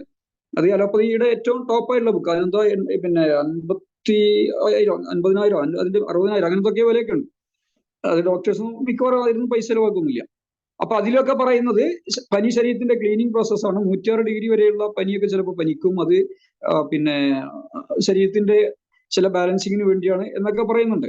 അങ്ങനെ വന്നു കഴിഞ്ഞാൽ 106 വരെയുള്ള ഡിഗ്രിയുള്ള പനി വന്നു കഴിഞ്ഞാൽ പലപ്പോഴും ഐസ് വെച്ചിട്ട് കൈകാര്യം ചെയ്യാന്നൊക്കെ പറയുന്നുണ്ട്. അത്രയുള്ളതൊക്കെ വന്നാൽ ചിലപ്പോൾ ഹോസ്പിറ്റലൊക്കെ കൊണ്ടുവരും. അപ്പൊ ഇങ്ങനെയുള്ള പനി ഒക്കെ വന്നു കഴിഞ്ഞാൽ ചെറിയൊരു പനി ഉണ്ടാകുമ്പോഴേക്കും അത് കൊണ്ടുപോയിട്ട് ഓടും ഡോക്ടറെ അടുത്തേക്ക്. അപ്പൊ അത് മരുന്ന് കൊടുത്ത് അടിച്ചമർത്തും. അത് പിന്നെ കഫം ഉണ്ടെങ്കിൽ ആ കഫം പോവില്ല, അല്ലെങ്കിൽ ചുമ ഉണ്ടെങ്കിൽ ചുമയോടെ അടിച്ചമർത്തും. ചുമ എന്ന് പറയുന്നത് കൊട്ടക്കണക്കിന് ടോക്സിൻസിനെ നമ്മുടെ ലങ്സിൽ നിന്ന് പുറന്തള്ളുകയാണ്. അത് പുറന്തള്ളാതെ അതവിടെ അടിച്ചമർത്തിയാൽ പിന്നീട് വേറെ ഒന്നായിട്ട് വരും. ഈ പ്രാഥമിക രോഗങ്ങൾ അടിച്ചമർത്തുന്നത് കൊണ്ടാണ് പലപ്പോഴും വേറെ പല രോഗങ്ങളായിട്ട് 40% വരുന്നത്. ഇത് അടിച്ചമർത്തി കഴിഞ്ഞാൽ സെക്കൻഡറി ഡിസീസ് ആവും. സെക്കൻഡറി ഡിസീസിന് മരുന്ന് കൊടുത്ത് അടിച്ചമർത്തി കഴിഞ്ഞാൽ തേർഡ് പിന്നെ ഡിസീസിലേക്ക് കിടക്കും, തേർഡ് സ്റ്റെപ്പിലേക്ക്. തേർഡ് സ്റ്റെപ്പ് എന്ന് പറഞ്ഞാൽ ട്യൂമറോ ക്യാൻസറോ ഒക്കെ ആയിരിക്കും. പിന്നെ അത് വന്നു കഴിഞ്ഞാൽ അത് ആളെയും കൊണ്ടിട്ടേ അത് പോവുള്ളൂ. ആളെയും കൊണ്ടാണ് സാധാരണഗതിയിൽ പോവുക. പിന്നെ മുമ്പൊക്കെ പറഞ്ഞ പോലെ തന്നെ നമുക്ക് കുട്ടികളുടെ കാര്യത്തിലായാലും 20:80 എന്നുള്ള ആ പ്രൊപ്പോർഷൻ, 20% അസിഡിറ്റിയും 80% ആൽക്കലിയാണ് മനുഷ്യന്റെ ബ്ലഡിന്റെ പ്രൊപ്പോർഷൻ. അപ്പൊ ഇത് തെറ്റിച്ചു കഴിഞ്ഞാൽ അമിതമായിട്ട് നമ്മൾ തെറ്റായ ഭക്ഷണം മറ്റൊക്കെ കൊണ്ടു നടന്നു കഴിഞ്ഞാൽ പലപ്പോഴും പിന്നെ രോഗങ്ങൾ വരും. അപ്പൊ അതിന് ദൈവത്തെ കുറ്റം പറഞ്ഞിട്ടൊന്നും യാതൊരു പ്രയോജനവും ഇല്ല. ദൈവം തരുന്നതാണ്, ദൈവം തന്നെയാണ് തരുന്നത്, ശരിയാണ്. ദൈവം ഇവിടെ ചില നിയമങ്ങളൊക്കെ ഉണ്ടാക്കി വെച്ചിട്ടുണ്ട്. അത് മനസ്സിലാക്കിയാൽ മാത്രം പോരാ, അത് ജീവിക്കുക, അതനുസരിച്ച് ജീവിക്കുക എന്നുള്ളത്. അപ്പൊ ട്രാഫിക് നിയമങ്ങൾ പാലിക്കുന്നത് കൊണ്ടാണ് റോഡിലൂടെ മിക്കവാറും കുഴപ്പമില്ലാതെ എത്തുന്നത്. നമ്മുടെ ഒഫീഷ്യൽ ലൈഫ് നല്ല രീതിയിൽ പോകുന്നത്, അല്ലെങ്കിൽ ബിസിനസ് ലൈഫ് അല്ലെങ്കിൽ ഫാമിലി ലൈഫ് നല്ല രീതിയിൽ പോകുന്നുണ്ടെങ്കിൽ അവിടുത്തെ നിയമങ്ങൾ പാലിക്കുന്നതുകൊണ്ടാണ്. എന്ന് പറയുന്ന പോലെ ഇതിന്റെയും ബേസിക് നിയമങ്ങൾ മനസ്സിലാക്കുക, പരമാവധി മനസ്സിലാക്കുക. പിന്നെ കാര്യകാരണ സഹിതം അത്ര മനസ്സിലാക്കുക. ഒരാളുടെയും അണ്ണാക്ക് തൊടാതെ വിഴുങ്ങുന്ന രീതി ഒഴിവാക്കിയിട്ട് കാര്യങ്ങൾ മനസ്സിലാക്കിയിട്ട് അതനുസരിച്ച് പരമാവധി ജീവിക്കാൻ നോക്കുക. നാട്ടുകാരുടെ ഇത് പിന്നെ നിയമങ്ങൾ അനുസരിച്ചല്ല നമ്മൾ ജീവിക്കേണ്ടത്. കുറെ പേരുകൾ ഇട്ടിട്ട് ആ പേരാണ് എനിക്ക് ആ രോഗമാണ് എന്നൊക്കെ പറയുന്ന ഒരു കാര്യമില്ല. ഇപ്പൊ സൈനസൈറ്റിസ് എന്നൊക്കെ പറയും. അതെന്താണ്? സൈൻസിലും ജോയിൻസിലൊക്കെ ഫാറ്റും അതേപോലെ കഫവും ഒക്കെ കൂടി ഇരിക്കുന്നതാണ്. അത് അവിടുന്ന് ഒഴിഞ്ഞു പോകാത്തത് കൊണ്ടാണ് ഇങ്ങനെ സംഭവിക്കുന്നത്. അത് ഒഴിഞ്ഞു പോകാത്തത് ഇവിടുത്തെ ഈ മെറ്റബോളിസം ഒക്കത്തിന് പ്രശ്നങ്ങളും കാര്യങ്ങളൊക്കെ ആയിട്ട് ഒന്നും പിന്നെ മാലിന്യ നിർമ്മാർജ്ജനം ഒന്നും ശരിയായ രീതിയിൽ നടക്കുന്നില്ല. അപ്പൊ അതുകൊണ്ട് പ്രശ്നങ്ങൾ വരും. നമ്മുടെ കേരളത്തിൽ കണ്ടുള്ള ഏറ്റവും കൂടുതൽ മൂലക്കുരു, ഫിസ്റ്റുല, ഭഗന്തരം എന്നൊക്കെ പറയുന്ന പോസ്റ്റ് കാസർഗോഡ് മുതൽ കന്യാകുമാരി വരെ കാണാം. കാരണം ഇത് ഏറ്റവും കൂടുതൽ കേരളത്തിലുള്ളതാണ്. അതിന്റെ കാരണം തെറ്റായ ജീവിത രീതിയാണ്. പൊറാട്ടയും കോഴിയും അടിച്ചു കയറ്റുകയാണ്. അത് പറയുന്നവനെ പിന്നെ കളിയാക്കും പരിഹസിക്കുകയൊക്കെ ചെയ്യും. ഒരു മലയാളിന്റെ ഒരു പൊതു സ്വഭാവമാണ്. എന്നിട്ടാ പിന്നെ എത്ര കട്ടൻ ചായ ദിവസം കുടിക്കുന്ന ഒക്കെ വല്ല കുഴപ്പമുണ്ടോ? കോമുകുട്ടിയാക്കിയും കൃഷ്ണേട്ടനൊക്കെ നടക്കുന്നുണ്ട്, ശരിയാണ്. അവരതിൻ്റെതായ പ്രശ്നങ്ങൾ അനുഭവിക്കുന്നുണ്ടാവും. പിന്നെ അവർ ജീവിക്കുന്നത് അവരുടെ വൈറ്റൽ ഫോഴ്സ്, ശരീരത്തിന്റെ വൈറ്റൽ ഫോഴ്സ് കാരണം അങ്ങനെ ഒരു ഇതിൽ ഇങ്ങനെ പോയിക്കൊണ്ടിരിക്കുക. അവര് ഇതുകൊണ്ട് തന്നെ വീഴും അവസാനം. അല്ലെങ്കിൽ ഉറക്കം കിട്ടുന്നുണ്ടാവില്ല, അല്ലെങ്കിൽ പ്രാവ് കുറുക്കുന്ന പോലെ കുറുകിക്കൊണ്ടിരിക്കുന്നുണ്ടാവും. പിന്നെ 10 മണിക്ക് കിടന്നിട്ട് 2:30 മണിക്കാവും ചിലപ്പോൾ ഉറങ്ങല് കോമുകുട്ടിയാക്കാം. എന്നിട്ട് രാവിലെ പള്ളിയിൽ പോകാൻ പിന്നെ എണീക്കും ചെയ്യും. അവിടെ പോയിട്ട് പിന്നെ പുട്ടും ചായയും കഴിക്കും അതിന്റെ മേലെ പള്ളി കഴിഞ്ഞിട്ട്. അപ്പൊ ഈ സൂര്യൻ ഉദിക്കാത്ത സമയത്ത് ഭക്ഷണം കഴിച്ചു കഴിഞ്ഞാൽ അപ്പൊ തന്നെ കഫം ഉൽപ്പാദിപ്പിക്കാനുള്ള പരിപാടി ഹോൾസെയിലായിട്ട് തുടങ്ങുകയാണ്. അന്ന കാലത്ത് കഴിക്കുന്ന നല്ല ശതമാനം ഭക്ഷണം സൂര്യനില്ലാത്ത സമയത്ത് കഴിക്കുന്ന ഈ വേവിച്ച ഭക്ഷണമൊക്കെ പലപ്പോഴും കഫക്കെട്ടിനും കഫം ഉൽപ്പാദിപ്പിക്കാനൊക്കെ കാരണമാവും. അപ്പൊ ഇങ്ങനെയൊക്കെയുള്ള കുറെ കാരണങ്ങളുണ്ട്. പിന്നെ പനി വന്നാൽ ഫിറ്റ്സ് വരില്ലേ എന്നൊക്കെയുള്ള ചോദ്യങ്ങളുണ്ട്. അത് ശരിയാണ്, പനി ഫിറ്റ്സ് ഒക്കെ വരും. ഫിറ്റ്സ് വരാൻ കാരണം പലപ്പോഴും ഈ തലച്ചോറിലുള്ള വിഷങ്ങളെയും മറ്റൊക്കെ നിർമ്മാർജ്ജനം ചെയ്യാൻ വേണ്ടിയിട്ട് ശരീരം ഉണ്ടാക്കുന്ന ഒരു ഉപാധിയാണ്. അവിടെ വിഷങ്ങൾ വരുന്നത് പലപ്പോഴും മരുന്ന് കുത്തിക്കയറ്റിയിട്ടാണ്. അത് വളരെ അത്യാവശ്യ ഘട്ടങ്ങളിലാണ് മരുന്ന് കഴിക്കേണ്ടതും മറ്റൊക്കെ നിർബന്ധമാണെങ്കിൽ. ജീവിത രീതി ശരിയാക്കുക എന്നുള്ളതാണ് ഒന്നാമതായിട്ട് ചെയ്യേണ്ടത്. തലച്ചോറിൽ എല്ലാത്തിനും കേന്ദ്രമല്ല തലച്ചോറ്. അപ്പൊ അവിടെ ഫിറ്റ്സിന് കാരണമാകുന്ന വിഷമാലിന്യങ്ങൾ അവിടെ ഉണ്ടാകുകയും അത് കളയാതെ കുറെ കാലത്തേക്ക് അവിടെ തന്നെ ഇരിക്കും ചെയ്യുന്നത് കൊണ്ടാണ് ഫിറ്റ്സ് ഉണ്ടാകുന്നത്. ആ ഫിറ്റ്സിന്റെ കാര്യം പറഞ്ഞിട്ടാണ് ആളുകളെ പേടിപ്പിക്കുക. പൊതുവിൽ അങ്ങനെ ഉണ്ടാകുന്നത്. ഈ ശരീരത്തിന്റെ അസാധാരണമായിട്ടുള്ള ശുദ്ധീകരണ പ്രക്രിയയാണ് പനി എന്ന് പറയുന്നത്. സാധാരണ പ്രക്രിയ ഇങ്ങനെ നടന്നുകൊണ്ടിരിക്കുന്നു. അതിന് ഭംഗം വരുമ്പോൾ ഇപ്പൊ നമ്മുടെ വീട് സാധാരണഗതിയിൽ കഴുകുന്നു, അല്ലെങ്കിൽ പിന്നെ അടിച്ചു വാരുന്നു, തുടക്കുന്നു, ചിലപ്പോൾ കഴുകും ചെയ്യും. അങ്ങനെ ചിലപ്പോൾ കഴുകും. അപ്പൊ ഈ കൂടുതൽ മാലിന്യം അവിടെ തന്നെ വീണ്ടും കെട്ടിക്കിടക്കുന്നുണ്ടെങ്കിൽ എന്ത് ചെയ്യും? അസാധാരണമായിട്ട് നമ്മൾ ചിലപ്പോൾ കൊല്ലത്തിലൊരിക്കലോ ഓണത്തോടനുബന്ധിച്ചോ വിഷുവോടനുബന്ധിച്ചോ അല്ലെങ്കിൽ നോമ്പിനോടനുബന്ധിച്ചൊക്കെ പ്രത്യേകമായിട്ട് ക്ലീനിങ് ചെയ്യും. അല്ലെങ്കിൽ വേറെ തന്നെ കൂടുതൽ മാലിന്യം ഉണ്ടെങ്കിൽ ഇപ്പൊ വേണമെങ്കിലും ചിലപ്പോൾ കഴുകാം. എന്ന് പറയുന്ന പോലെ ശരീരത്തിലെ മാലിന്യങ്ങളെ കത്തിച്ചു കളയുകയാണ് ശരീരം ചെയ്യുന്നതെന്നാണ് മോഡേൺ മെഡിക്കൽ സയൻസിന്റെ ഗ്രന്ഥങ്ങളിൽ തന്നെ പറയുന്നത്. പക്ഷേ ജനം മനസ്സിലാക്കി കഴിഞ്ഞാൽ അവിടെ കോടിക്കണക്കിന് രൂപയുടെ കച്ചവടം നടക്കൂല. അപ്പോ ഭയപ്പെടുത്തിയിട്ട് അവിടെ ഉള്ള ഇപ്പൊ സാറിന്റെ പോക്കറ്റിലുള്ള 2500 ഇവിടെ എത്തണമെങ്കിൽ ഭയപ്പെടുത്തിയാലേ കാശ് വരുള്ളൂ. അല്ലാതെ അതിങ്ങോട്ട് തന്നോളൂ, സാറ് സ്വർഗത്തിൽ പോകുന്നു പറഞ്ഞാൽ അതൊന്നും പെട്ടെന്ന് കിട്ടൂല. അപ്പൊ അതുകൊണ്ട് അത് ഭയപ്പെടുത്തണം. പരമാവധി ഭയം ഉൽപ്പാദിപ്പിക്കുക എന്നുള്ള. കേരളീയരാണ്, മലയാളികളാണ് ഏറ്റവും കൂടുതൽ ഭയം ഉൽപ്പാദിപ്പിക്കാൻ പറ്റിയ പാർട്ടീസ്. കാരണം നമുക്ക് ഈ വേറെന്തോ പിന്നെ മതം പറഞ്ഞ് നരകം സ്വർഗം എന്ന് പറഞ്ഞിട്ട് വല്ലാതൊന്നും പഠിക്കൂല. പക്ഷെ ശാസ്ത്രത്തിന്റെ ലേബലിൽ പറഞ്ഞു കഴിഞ്ഞാൽ പണ്ഡിതനും പാമരനും ഹിന്ദു മുസ്ലിമും ക്രിസ്ത്യാനിയും മതമില്ലാത്തവനൊക്കെ പിന്നെ ഹോൾസെയിലായിട്ട് അതങ്ങോട്ട് വാങ്ങിക്കഴിക്കുക, എന്തൊക്കെയാ വേണ്ടിച്ചാൽ അതെല്ലാം ചെയ്യും. പിന്നെ ഈ കോളകള് നേരത്തെ പറഞ്ഞല്ലോ, പിന്നെ ഫുഡുകൾ എന്ന് പറയുന്നത് 3 തരം ഫുഡേ ലോകത്തുള്ളൂ.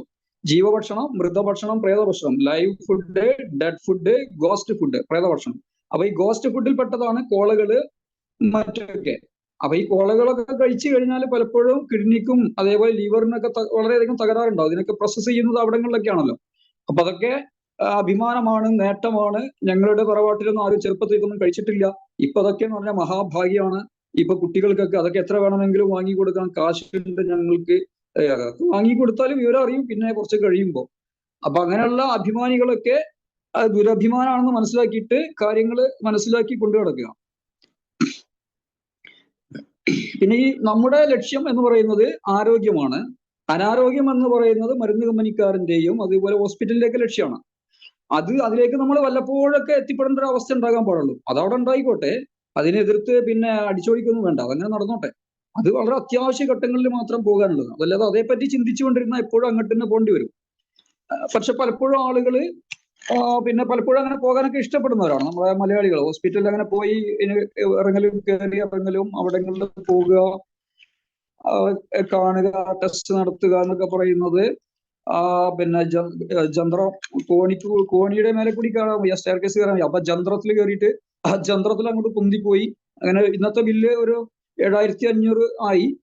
അപ്പൊ അത് 7500 എന്നാലും താഴെ പോയി വന്നല്ലോ. ഇങ്ങനെയൊക്കെയുള്ളൊരു മനസ്സിലേക്കുള്ള ആളുകളാണ് പലപ്പോഴും. അതുകൊണ്ട് തന്നെ അതൊക്കെ അത്തരം കച്ചവടങ്ങളൊക്കെ നടക്കും. അപ്പൊ ഇങ്ങനെ ആഗ്രഹിക്കുന്ന ആളുകൾക്ക്, രോഗങ്ങളില്ലാതെ ജീവിക്കണമെന്ന് ആഗ്രഹിക്കുന്ന കുട്ടികൾക്കും വലിയവർക്കും ചെയ്യേണ്ടത് പിന്നെ ഫോളോ ചെയ്യേണ്ട രീതി ഇതാണ്. അതല്ലാതെ ഇതിനെപ്പറ്റി ചിന്തിച്ചു കൊണ്ടിരിക്കുകയല്ല ചെയ്യേണ്ടത്. പിന്നെ ഈ ഹോട്ടലിലൊക്കെ പോയിട്ട് ഭക്ഷണം കഴിക്കേണ്ടി വന്നാൽ ഹോട്ടലിലൊക്കെ ചിലപ്പോൾ കഴിക്കേണ്ടി വരും. കഴിയുന്നതും സാധാരണ ഫുഡ് കഴിക്കുന്നതാണ് നല്ലത്. ഈ പിന്നെ ഗ്രേവി ഒക്കെ അടിച്ചുണ്ടാക്കിയിട്ടുള്ള ഫുഡ് ഉണ്ടല്ലോ, പിന്നെ chilli chicken, butter chicken, naan, അത് ഇതെന്നൊക്കെ പറയുന്ന ഇതൊക്കെ എന്ന് പറഞ്ഞാൽ ഒരാഴ്ചയൊക്കെ പഴക്കമുള്ളതായിരിക്കും. After 3 hours all cooked food are poison. ശരിക്കും 2 hours ആണ് ശരിക്കത്. 3 മണിക്കൂർ കഴിഞ്ഞാൽ അല്ലെങ്കിൽ 2 മണിക്കൂർ കഴിഞ്ഞാൽ തന്നെ എല്ലാ ഭക്ഷണങ്ങളും വിഷങ്ങളായി. വേവിച്ച ഭക്ഷണമൊക്കെ വിഷമായി എന്ന് പറഞ്ഞാൽ കോശങ്ങൾ നശിച്ചു. പിന്നെ ചത്ത കോശങ്ങളാണ് ശരീരത്തിനകത്തേക്ക് കൊടുക്കുന്നത്. അത് കൊടുത്തു കഴിഞ്ഞാൽ തീർച്ചയായിട്ടും രോഗം ഉണ്ടാകും. അതിനെ ഒഴിവാക്കാൻ വേണ്ടിയിട്ട് പല രൂപത്തിലും ശരീരം തുമ്മലായിട്ടോ ജലദോഷമായിട്ടോ അല്ലെങ്കിൽ വേറെ ഏതെങ്കിലും രൂപത്തിലൊക്കെ, അല്ലെങ്കിൽ പിന്നെ അങ്ങനെ ഒന്നും വന്നിട്ടില്ല അവിടെ തന്നെ നിൽക്കുകയാണെങ്കിൽ വേറെ എന്തെങ്കിലും രോഗങ്ങളായിട്ടൊക്കെ പിന്നീട് വരും. അപ്പൊ അത്തരം സാധനങ്ങൾ കഴിക്കാതിരിക്കുക. അപ്പൊ ഞാൻ കിച്ചണിൽ ജോലി ചെയ്ത ആളാണ്, ഹോട്ടലിലൊക്കെ കുറച്ച് നിലവാരമുള്ള ഹോട്ടലിലൊക്കെ. അപ്പൊ നമ്മള് ഈ പിന്നെ ഉള്ളി, തക്കാളി, പിന്നെ കുറെ ഈ സ്പൈസസ് ഇതെല്ലാം ഇട്ടിട്ട് ഗ്രേവി പിന്നെ മൊത്തം ഒരാഴ്ചക്കൊക്കെ അടിച്ചു വെക്കലാണ്. അത് പിന്നെ ആവശ്യം കഴിഞ്ഞ് പിന്നെയും ഫ്രിഡ്ജിൽ കയറ്റും, പിന്നെ വീണ്ടും എടുത്തിട്ട് ചൂടാക്കും. ഈ സാധനം കഴിക്കുന്നത് ഇത് ആണ് കഴിച്ചുകൊണ്ടിരിക്കുന്നത്. ഇത്രയും പിന്നെ അതിലേക്കുള്ള കോഴി അവിടെ വേവിച്ച് വെച്ചിട്ടുണ്ടാവും, പകുതിയോ മുക്കാലൊക്കെ വേവിച്ച് വെച്ചിട്ടുണ്ട്. അതിങ്ങനെ എടുത്തിട്ട് നുള്ളി കുറച്ച് അതിലിടും.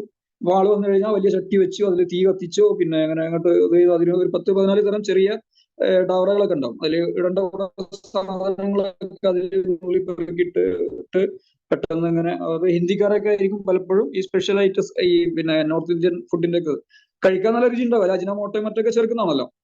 അപ്പൊ ഇങ്ങനെ ഈ വക സാധനങ്ങൾ കഴിക്കാതിരിക്കുക. നമ്മൾ നാടൻ ചോറും പിന്നെ അതേപോലെ വല്ല നെയ്ച്ചോറും അങ്ങനെയുള്ളതൊക്കെ കഴിക്കാൻ വല്ലപ്പോഴും. ഹോട്ടൽ ഭക്ഷണം സ്ഥിരമായിട്ട് കഴിക്കരുത്. പിന്നെ അങ്ങനെ കഴിക്കേണ്ടി വന്നാൽ അതേപ്പറ്റി ഓവറായിട്ട് പേടിക്കുകയൊന്നും ചെയ്യരുത്. അങ്ങനെ പേടിച്ചു കഴിഞ്ഞാൽ പിന്നെ ശരീരത്തിന് അതുകൊണ്ടുള്ള ഗുണം കിട്ടൂല, രോഗങ്ങളായിട്ട് മാറുകയൊക്കെ ചെയ്യും. അയ്യോ കഴിച്ചു പോയി, മഹാപാപം ചെയ്തു എന്നുള്ള രീതിയിൽ കഴിക്കരുത്. കുറച്ചൊക്കെ പിന്നെ ഒരു സാധാരണ ഹോട്ടലിലൊക്കെ കയറുക. അല്ലാതെ നിലവാരമുള്ളവർക്ക് കയറുമ്പോൾ അതിനനുസരിച്ച് ഭക്ഷണമൊക്കെ കേടാവും, മോശമായിരിക്കും. വലിയ കുഴപ്പമില്ലാത്ത ചില ഹോട്ടലൊക്കെ കയറിയിട്ടൊക്കെ കഴിക്കുക. പിന്നെ ഈ ഹോട്ടലിൽ നിന്ന് ചായയും പഴംപൊരിയും കഴിക്കുക, അതൊന്നും ഒരു സ്ഥിരമാക്കരുത്. അത് വളരെ അത്യാവശ്യ ഘട്ടങ്ങളിൽ മാത്രം പിന്നെ വേണ്ടി വന്നാൽ മാത്രമേ കഴിക്കാൻ പാടുള്ളൂ. അതല്ലാതെ എപ്പോഴും അത് കഴിക്കുന്ന രീതിയാവരുത്. കേരള സർക്കാർ ഉദ്യോഗസ്ഥനാണ് ഞാൻ. എന്റെ ഐഡന്റിറ്റി എന്ന് പറഞ്ഞാൽ 1 മണിക്ക് ഭക്ഷണം കഴിച്ചിരിക്കും എന്നുള്ളതൊക്കെയാണ്. 1 മണിക്ക് മുമ്പ് 12-12:15 12:30 3 വടയും ചായയും കുടിച്ചിട്ടുണ്ടാവും. ഒരിക്കൽ ഭക്ഷണം കഴിച്ചാൽ ദഹിക്കണമെങ്കിൽ മിനിമം 5.5-6 മണിക്കൂർ എടുക്കും. മാംസഭക്ഷണമൊക്കെ ആണെങ്കിൽ പലപ്പോഴും 7-8 മണിക്കൂറൊക്കെ എടുക്കും. ഇതിന്റെ മേലെ പിന്നെ അടിച്ചു കയറ്റുന്നത്. അപ്പൊ പിന്നെ ഒരു 30, 32, 35 വയസ്സാകുമ്പോഴേക്കും പിന്നെ ഇത് ഗ്യാസ് ട്രബിൾ വരും, പുളിച്ചുതാട്ടിൽ വരും, നെഞ്ചരിച്ചിൽ വരും, അൾസർ വരും, പിന്നെ മെറ്റബോളിസം കംപ്ലീറ്റ് തകരാറായിട്ട് പ്രഷർ വരും, പ്രമേഹം വരും, പിന്നെ ചിലപ്പോൾ ഹെർണിയൊക്കെ വരാം. ഈ മലബന്ധമൊക്കെ ഉണ്ടെങ്കിൽ പിന്നെ അതിൽ നിന്നാണ് ഹെർണിയയും മറ്റൊക്കെ വരും. പിന്നെ അതേപോലെ ഈ പിന്നെ വെയ്ക്കോസ് വെയിൻ വരും, എല്ലാ പണ്ടാറും വരും. നമ്മൾ ആരെയും ഉപദ്രവിച്ചിട്ടില്ല, നമ്മൾ നല്ലൊരു മനുഷ്യനാണ്. ആരെയും ഇതുവരെ ഉപദ്രവിച്ചിട്ടില്ല. നെല്ലിലെ കല്ലെടുത്ത് എള്ളിലെ കല്ലെടുത്ത് നെല്ലിൽ കൂട്ടില്ല, അത്രയും ഒരു മനുഷ്യനായിട്ടാണ് ഞാൻ ജീവിക്കുന്നത്. ഇത്രയും രോഗങ്ങളൊക്കെ എനിക്ക് എങ്ങനെ വന്നു? ഞാനൊരു പാപിയല്ലല്ലോ. നിങ്ങൾ പാപിയാകേണ്ട, സ്വന്തം ശരീരത്തോട് ഇത്രയും പാപം ചെയ്തില്ലേ, അപ്പൊ അത് അനുഭവിച്ചേ തീരുള്ളൂ. അതാണ് വരുന്നത്, വെറുതെ വരുന്നൊന്നുമല്ല. അപ്പൊ ഈ ബേസിക് ആയിട്ടുള്ള കുറച്ച് കാര്യങ്ങൾ മനസ്സിലാക്കുക. വലിയവരായാലും കുട്ടികളായാലും ഇത്തരം കാര്യങ്ങള് മനസ്സിലാക്കിയിട്ടാണ് ജീവിക്കേണ്ടത്. പഴയ ഭക്ഷണം കഴിക്കാതിരിക്കുക. 3 തരം ഭക്ഷണമാണുള്ളത്. ലൈവ് ഫുഡ് എന്ന് പറയുന്നത് വേവിക്കാത്ത പഴങ്ങളും പച്ചക്കറികളുമാണ്. ഡെഡ് ഫുഡ് എന്ന് പറയുന്നത് മാംസവും മത്സ്യവുമാണ്. അത് കഴിക്കുകയാണെങ്കിൽ തന്നെ മിതമായിട്ടൊക്കെ കഴിക്കുക. അത് കഴിച്ചു കഴിഞ്ഞാൽ അത് കുറച്ച് ടോക്സിൻസ് ഒക്കെ ഉണ്ടാവും. അപ്പൊ അത് അമിതമായിട്ട് കഴിക്കുമ്പോൾ അത് പ്രശ്നവും ബുദ്ധിമുട്ടൊക്കെ ഉണ്ടാക്കും. പിന്നെ ഗോസ്റ്റ് ഫുഡ് എന്ന് പറയുന്നത് ജീവപ്രേത ഭക്ഷണം, ഓൾ മൈദ ഐറ്റംസ്, മൈദ കൊണ്ടുള്ള എല്ലാ സാധനങ്ങളും, കൊക്കക്കോള, പെപ്സി, പപ്പടം, അച്ചാറ്, ഉപ്പിലിട്ടത്, വറുത്തത്, പൊരിച്ചത്, ഇങ്ങനെയൊക്കെയുള്ള സാധനങ്ങള്, പിന്നെ ബ്രെഡ്, പന്ന്, ഈ പറഞ്ഞ മൈദ കൊണ്ടുള്ള, അതൊന്നും പ്രത്യേകം പറയേണ്ട ആവശ്യമില്ല. ബിസ്ക്കറ്റുകള്, ഗോസ്റ്റ് ഫുഡ് എന്ന് പറഞ്ഞ പിന്നെ എല്ലാം, നൂഡിൽസ്, ഇങ്ങനെയുള്ള റെഡിമെയ്ഡ് ഫുഡുകൾ കംപ്ലീറ്റ് ഗോസ്റ്റ് ഫുഡാണ്. അപ്പൊ അത് എത്രത്തോളം കഴിക്കണം കഴിക്കണ്ട എന്നൊക്കെ സ്വന്തമായിട്ട് തീരുമാനിക്കാൻ കഴിയും. പിന്നെ അയാൾ ഇങ്ങനെ ചെയ്യുന്നു, മറ്റയാൾ ഇങ്ങനെ ചെയ്യുന്നു, അങ്ങനെ ചെയ്യുന്നു, കൊങ്ങനെ ചെയ്യുന്നു, ഇതൊരു അർത്ഥമില്ല. അവനായി വേണമെങ്കിൽ ചെയ്യുക, വേണമെങ്കിൽ ചെയ്യാതിരിക്കുക, അത്രേ ഉള്ളൂ. ഇതിന്റെ വ്യക്തമായ കാര്യങ്ങൾ ഇങ്ങനെയൊക്കെയാണ്. ആ കുട്ടികളുടെ കാര്യത്തിൽ പ്രത്യേകം ശ്രദ്ധിക്കാനുള്ളത് ഇതൊക്കെ തന്നെയാണ്. പിന്നെ ഇത് കുട്ടികളുടെ പേരും പറഞ്ഞിട്ട് കുറെ അത് ഇതെന്നൊക്കെ പറഞ്ഞിട്ട് അതൊക്കെ പിന്നെ കച്ചവടം നടക്കണമെങ്കിൽ അങ്ങനെയൊക്കെ ചെയ്യണം. കുട്ടികളും മനുഷ്യന്റെ ചെറിയ പതിപ്പാണ്, അതിങ്ങനെ വളർന്നു വരുന്നു. കുട്ടികൾക്കാണ് ഏറ്റവും കൂടുതൽ ശ്രദ്ധിക്കാനുള്ളത്. കുട്ടികളെ ആ രീതിയിലാണ് വളർത്തേണ്ടത്. അപ്പൊ ഇറച്ചി മീനെ കഴിക്കണമെങ്കിൽ കഴിക്കുക, അതൊരു മിതമായിട്ട് കഴിക്കുക. ദഹനം ഒരിക്കൽ ഇറച്ചിയൊക്കെ ഒരു ദിവസം കഴിച്ചാൽ പിറ്റത്തെ ദിവസം അല്ലെങ്കിൽ പിറ്റത്തെ ദിവസം ഉപവാസം എടുക്കണമെങ്കിൽ ഏറ്റവും നല്ലതാണ്. ഇനി അല്ല എങ്കിൽ നോൺ വെജ് കഴിക്കാതിരിക്കുക. അപ്പൊ ഇതിന് വരുന്ന ടോക്സിനും കാര്യമൊക്കെ കുറെ ശരീരത്തിന് ബാധിക്കാതെ പോവുകയൊക്കെ ചെയ്യും. കാലത്തും പിന്നെ മാംസവും, ഉച്ചക്കും മാംസം, രാത്രിയും മാംസവും, പിറ്റേന്ന് നേരം കൊടുത്തിട്ട് പൊറോട്ട, ഇങ്ങനെയൊക്കെ കഴിച്ചു കഴിഞ്ഞാൽ തീർത്തും മലബന്ധം, കോൺസ്റ്റിപ്പേഷൻ ഉണ്ടാവും, കുറേ ജാതി പ്രശ്നങ്ങളും മറ്റൊക്കെ ഉണ്ടാവും. പിന്നെ അത് അൾസറും മറ്റെല്ലാം വരികയൊക്കെ ചെയ്യും. അതിൽ യാതൊരു സംശയവും ഇല്ല. അപ്പൊ കഴിയുന്നതോ ജീവഭക്ഷണം കൂടുതലായിട്ട് കഴിക്കുക. പിന്നെ സമീകൃത ആഹാരം കുട്ടികൾക്ക് കൊടുക്കുക. പിന്നെ ചെറിയ ഈ പ്രാഥമിക രോഗങ്ങളായിട്ട് കാണുക. കഞ്ഞി, പിന്നെ എന്താണ് ഇന്ന് പനിയാണ്, പനിക്ക് കഞ്ഞി കുടിക്കണം, ഗുളിക കഞ്ഞി കുടിക്കണം. കഞ്ഞി കുടിച്ചിട്ടില്ലെങ്കിൽ കഞ്ഞിയും പപ്പടം ചുട്ടതും കുടിക്കണം. അല്ലെങ്കിൽ വല്യപ്പ വന്നാൽ നല്ല നിർന്തല അടിച്ചു പൊളിക്കും. പഹയ നാളെ മദ്രസയിലും പോകണം, സ്കൂളിലും പോകണം, അറുത്തിട്ട് ശരിയാക്കുന്നു, കുടിച്ച കഞ്ഞി. ഇത് കഞ്ഞി കുടിച്ചാൽ ഇവന് ദഹനം ശരിക്കും നടക്കുന്നില്ല. പനി 2 തരം പനിയാണ് ലോകത്തുള്ളത്. ഒന്ന് വിശപ്പുള്ള പനിയാണ്, വിശപ്പില്ലാത്ത പനി. വിശപ്പില്ലാത്ത പനിക്ക് പിന്നെ ശരീരത്തിന് പിന്നെ കയ്പ് വരും, വായക്ക് കയ്പ്, ഇവിടെ വേദനയൊക്കെ വരും. അപ്പൊ ഒന്നും അങ്ങോട്ട് കഴിക്കണ്ടെന്നാണ് അതുകൊണ്ട് ഉദ്ദേശിക്കുന്നത്. നമ്മൾ കുടിക്കട ഹാംക്കെ കഞ്ഞി എന്നെ അറച്ചിട്ട് ശരിയാക്കും. നാളെ മദ്രസയിൽ പോകാനുള്ളതാണ് കാലത്ത്. പിന്നെ അത് കഴിഞ്ഞ് വന്നിട്ട് സ്കൂളിൽ പോകാനുള്ളതാണ്. ഇവൻ എന്ത് മദ്രസ, എന്ത് സ്കൂള്? ഇവന്റെ ശരീരം കഴിഞ്ഞിട്ടല്ല സ്കൂളും മദ്രസയൊക്കെ. ഇവനെ റെസ്റ്റ് എടുപ്പിക്കുക. അവന് വല്ല ഇളനീര് വെള്ളം എന്താ വേണ്ടതെന്ന് വെച്ചാല് അത് കൊടുക്കുക, അത്രേ ഉള്ളൂ. അവനൊന്നും കൊടുക്കരുത്. പിന്നെ പാരമ്പര്യ അന്ധവിശ്വാസ പ്രകാരമാണത്. കഞ്ഞി കുടിച്ചിട്ടില്ലെങ്കിൽ ആൾ ചത്തുപോകും. ആധുനിക അന്ധവിശ്വാസ പ്രകാരം പ്രിയപ്പെട്ട മോളായ പാരസെറ്റമോൾ കൊടുക്കണം, അല്ലെങ്കിൽ അവൻ ചത്തുപോകും. ഇതാണ് ആധുനിക അന്ധവിശ്വാസം. മറ്റത് പാരമ്പര്യ അന്ധവിശ്വാസം. ഇങ്ങനെ 2 അന്ധവിശ്വാസങ്ങളുണ്ട്.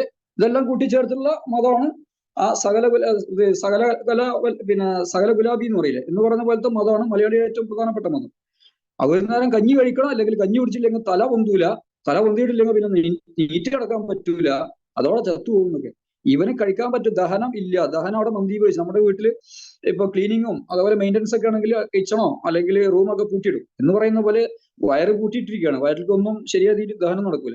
പിന്നെ കുത്തിത്തിരികെ ഇവന് കൊടുത്തു കഴിഞ്ഞാൽ ചിലപ്പോൾ വയറിളക്കം പിടിക്കും, അല്ലെങ്കിൽ ഛർദി തുടങ്ങും. അതോട് കൂടിയിട്ട് എന്താണെന്ന് അറിയില്ല, പനി വരുന്നു രാവിലെ, ഇന്നിപ്പോ വൈകിട്ട് ഛർദിയും തുടങ്ങി. എന്താ കാരണം എന്നറിയാം. ഛർദി തുടങ്ങാൻ അവിടെ ശരിക്കും കാര്യം നടക്കുന്നില്ല, അതിന്റെ പേരിൽ ശരീരം പുറന്തള്ളിയതാണ്.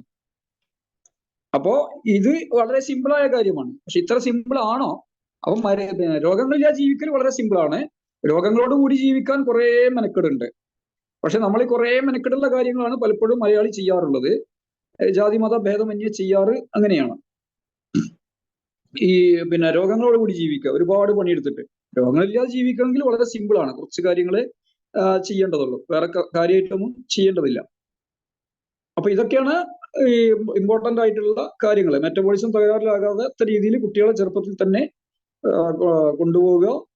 പിന്നെ ബ്രെഡും പന്നും ബേക്കറി സാധനങ്ങള് അങ്ങനെയുള്ള സാധനങ്ങൾ കഴിക്കാതിരിക്കുക. പിന്നെ അമ്മ ഇപ്പൊ മുല കൊടുക്കുന്ന ആൾക്കാരാണെങ്കിൽ ഫ്രഷ് ഫുഡ് മാത്രമേ കഴിക്കാൻ പാടുള്ളൂ, അല്ലാത്തൊന്നും കഴിക്കരുത്. പിന്നെ ഈ പിന്നെ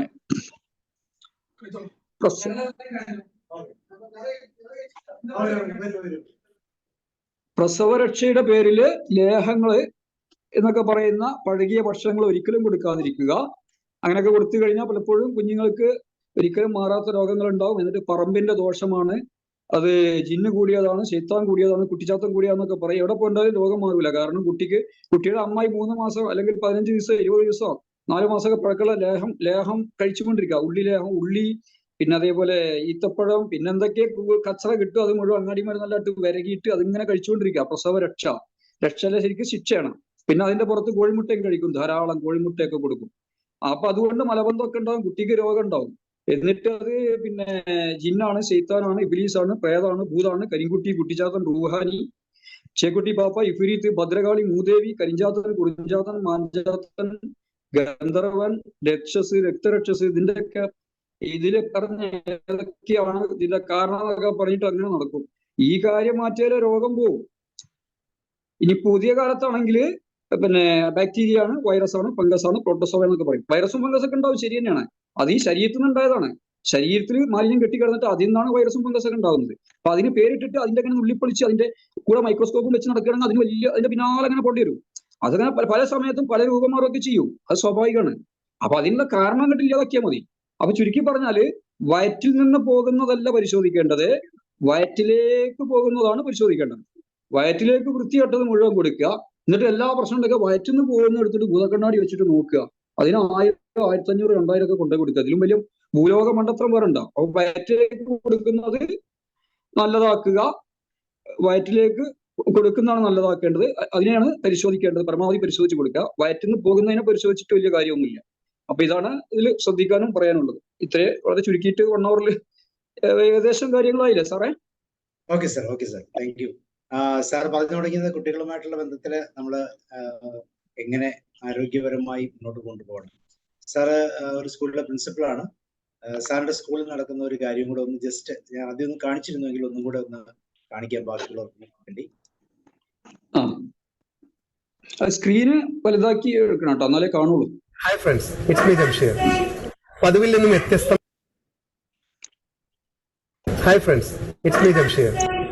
പതിവിൽ നിന്നും വ്യത്യസ്തമായിട്ടുള്ള മറ്റൊരു വീഡിയോയുമായിട്ടാണ് നമ്മൾ ഇന്ന് വരുന്നത്. നിങ്ങൾ നോക്കൂ, ഇത് സ്കൂൾ കുട്ടികളുടെ ഇന്നത്തെ ലഞ്ചാണ്. സാധാരണ നമ്മൾ ലഞ്ചിന് എന്താണ് കഴിക്കാറുള്ളത്? സാധാരണ നമ്മൾ കഴിക്കാറുള്ളത് ഊണും ചോറും അരി ഭക്ഷണവുമാണ്. പക്ഷെ ഇന്ന് ഡോൺ ഇംഗ്ലീഷ് മീഡിയം സ്കൂളിലെ ഈ കുട്ടികളുടെ ഉച്ചഭക്ഷണം വ്യാഴാഴ്ച ഇവർക്ക് ഫ്രൂട്ട്സ് ഡേ ആണ്. എല്ലാ വ്യാഴാഴ്ചകളിലും ഫ്രൂട്ട്സ് ആണ് ഈ കുട്ടികൾ കഴിക്കുന്നത്. ഇതിനെക്കുറിച്ച് കൂടുതൽ അറിയാൻ ഇതിന്റെ പ്രിൻസിപ്പളായ ഷുക്കൂർ സാറോട് നമുക്ക് കൂടുതൽ കാര്യങ്ങൾ ചോദിച്ചറിയാം. Don English school Omachappuzha. ഇവിടെ സിലബസ് ICSE സിലബസ് ആണ്, council for the Indian school certificate examination. അപ്പോൾ നമ്മുടെ രാജ്യത്തുള്ള ഏറ്റവും ഡീപ്പായിട്ടുള്ള സിലബസ് ആണ്. CBSEയേക്കാൾ കുറച്ചുകൂടി ആഴത്തിലുള്ള സിലബസ് ആണ്. ഇത് പഠിക്കുന്നതുകൊണ്ട് കുട്ടികൾക്ക് പലപ്പോഴും പ്രൈമറി എഡ്യൂക്കേഷൻ കഴിഞ്ഞ് അതിന്റെ മുകളിലോട്ട് പോകുമ്പോൾ കൂടുതൽ എളുപ്പമായിട്ടും അതേപോലെ കൂടുതൽ ഡീപ്പായിട്ടും കാര്യങ്ങൾ മനസ്സിലാക്കാൻ കഴിയുന്നുണ്ടെന്നാണ് അനുഭവത്തിൽ ഉള്ള കുട്ടികളും രക്ഷിതാക്കളും പറയുന്നത്. പിന്നെ ഫ്രൂട്ട്സ് ഡേ എന്ന് പറയുന്നത് എല്ലാ വ്യാഴാഴ്ചകളിലാണ് ഫ്രൂട്ട്സ് ഡേ. ന്യൂട്രിയൻസ് കുട്ടികൾക്ക് ശരിക്കും കിട്ടുക എന്നുള്ളതാണ് അതുകൊണ്ട് ഉദ്ദേശിക്കുന്നത്. വ്യത്യസ്ത തരം 3-4 തരം ഫ്രൂട്ട്സ് ആണ് എല്ലാ വ്യാഴാഴ്ചകളിലും ലഞ്ചിന് വേണ്ടിയിട്ട് കുട്ടികൾ കൊണ്ടുവരിക. ഏകദേശം ഒരു 20 വർഷത്തിലേറെ ആയിട്ട്, സ്കൂൾ തുടങ്ങിയിട്ട് 25 വർഷത്തോളമായി, 23 വർഷത്തോളമായിട്ട് ഈ ലഞ്ചിന് എല്ലാ വ്യാഴാഴ്ചകളിലും ഫ്രൂട്ട്സ് ഡേ ആണ് ഇവിടെ നമ്മൾ ഫോളോ ചെയ്യുന്നത്. പിന്നെ അതേപോലെ സ്നാക്സ് പരിപാടി ഇവിടെ ഇല്ല. ലഞ്ചിന് മുമ്പായിട്ട് സ്നാക്സ് കഴിച്ചു കഴിഞ്ഞാൽ പലപ്പോഴും കുട്ടികൾക്ക് ശരിക്കും ഭക്ഷണം കഴിച്ചാൽ പോവില്ല, ലഞ്ച് കഴിക്കാൻ കഴിയില്ല, അത് മുഴുവൻ കുട്ടികളെയും. അതുകൊണ്ട് തുടക്കം മുതൽ തന്നെ ഈ രീതിയാണ് ഫോളോ ചെയ്യുന്നത്. 2ാം ക്ലാസ്സിലെ ഒരു കുട്ടിയുടെ കൈയക്ഷരം എന്നെ ശരിക്കും അത്ഭുതപ്പെടുത്തി കളഞ്ഞു.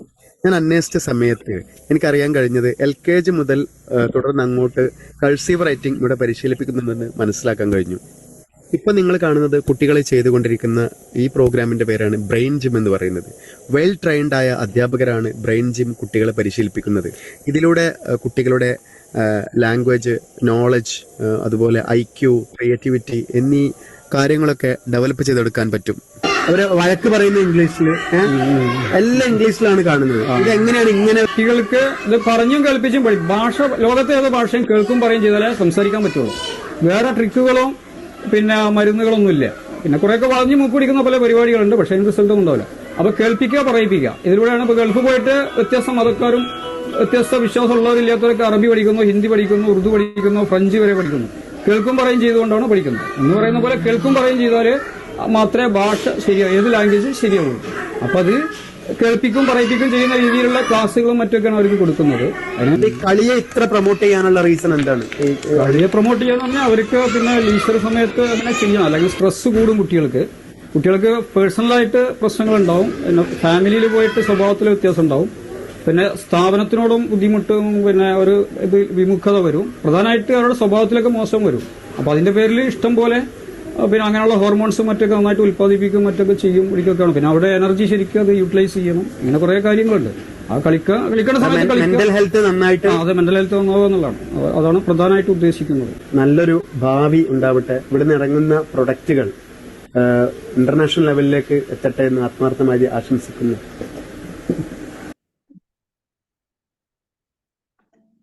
ഇത് സാറിന്റെ സ്കൂളാണ്. സാർ അവിടുത്തെ പ്രിൻസിപ്പളാണ്. 23 വർഷമായി ഉച്ചഭക്ഷണം ഒരു ദിവസം, ആഴ്ചയിൽ ഒരു ദിവസം ഉച്ചഭക്ഷണമായിട്ട് പഴങ്ങളാണ് കൊടുക്കുന്നത്. അത് തന്നെ കുട്ടികളെ മുന്നോട്ട് കൊണ്ടുപോകുന്ന രീതി, അവരെ ട്രെയിൻ ചെയ്യിപ്പിക്കുന്ന രീതികളെല്ലാം വളരെ വ്യത്യസ്തമായി സാർ ചെയ്യും. സാറിന്റെ ആരോഗ്യപരമായിട്ടുള്ള കാഴ്ചപ്പാടുകൾ നമ്മൾ പരമാവശി കേട്ടതാണ്. So thank you sir, thank you very much. വളരെ സന്തോഷം ഒരിക്കൽ കൂടി നമ്മുടെ പ്ലാറ്റ്ഫോമിൽ വരികയും വളരെ കൃത്യമായി ആധികാരികമായിട്ട് പറയാൻ സാധിക്കും. നമുക്ക് ഡിസ്കഷനിലേക്ക് പോകാം. എന്തെങ്കിലും ആധികാരികമായിട്ട് സംസാരിക്കാനുണ്ടെങ്കിൽ പറയാം. സാർ ചെയ്യാമോ?